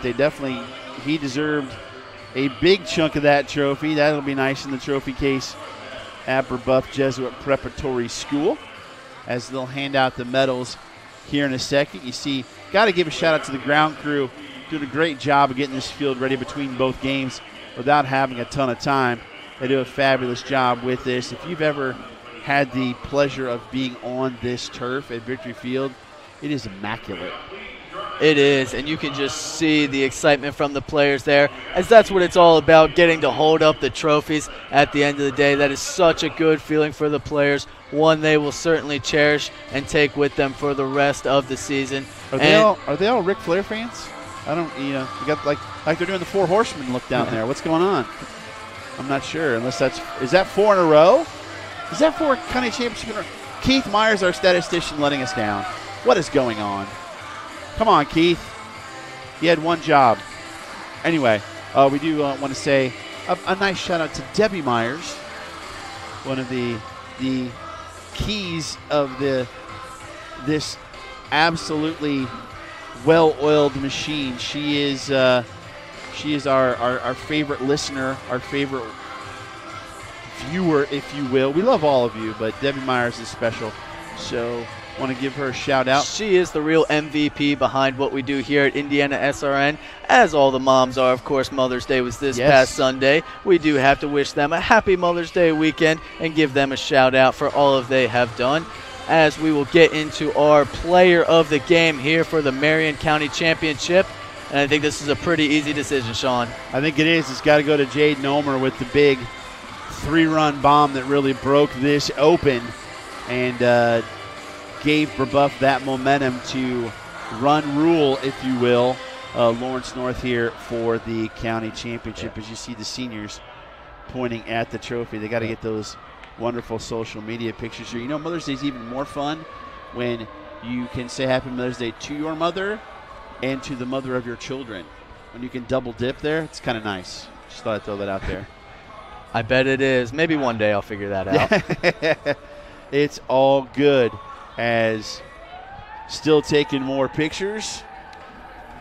In the meantime, I would like to give another congratulations to the pitcher, Andrew Dukanich. We talked about how good he is, what kind of stuff he has, how bright of a future he has, but, it wasn't always as great of a day as he would have liked it. Really struggled with his command. As you mentioned, he had 7 walks and I believe finished the day with 7 or 8 strikeouts, but he was able to continue to get out of every single jam, and he just kept fighting the entire game, and that is something that will certainly serve him great value as he goes to play tough SEC baseball or wherever he ends up in his future career. It's not always going to be as easy as it is necessarily for him now, and learning to get out of those jams is going to be a trait that he will seriously need down the line in the future. There you have it, the analysis of Dr. James Andrews. Once again, our final score. We're going to wrap it up here, 13-3. Brebeuf Jesuit in the nightcap over Lawrence North for the county championship earlier today. In the city championship, Bishop Chatard beat Cathedral 8-6.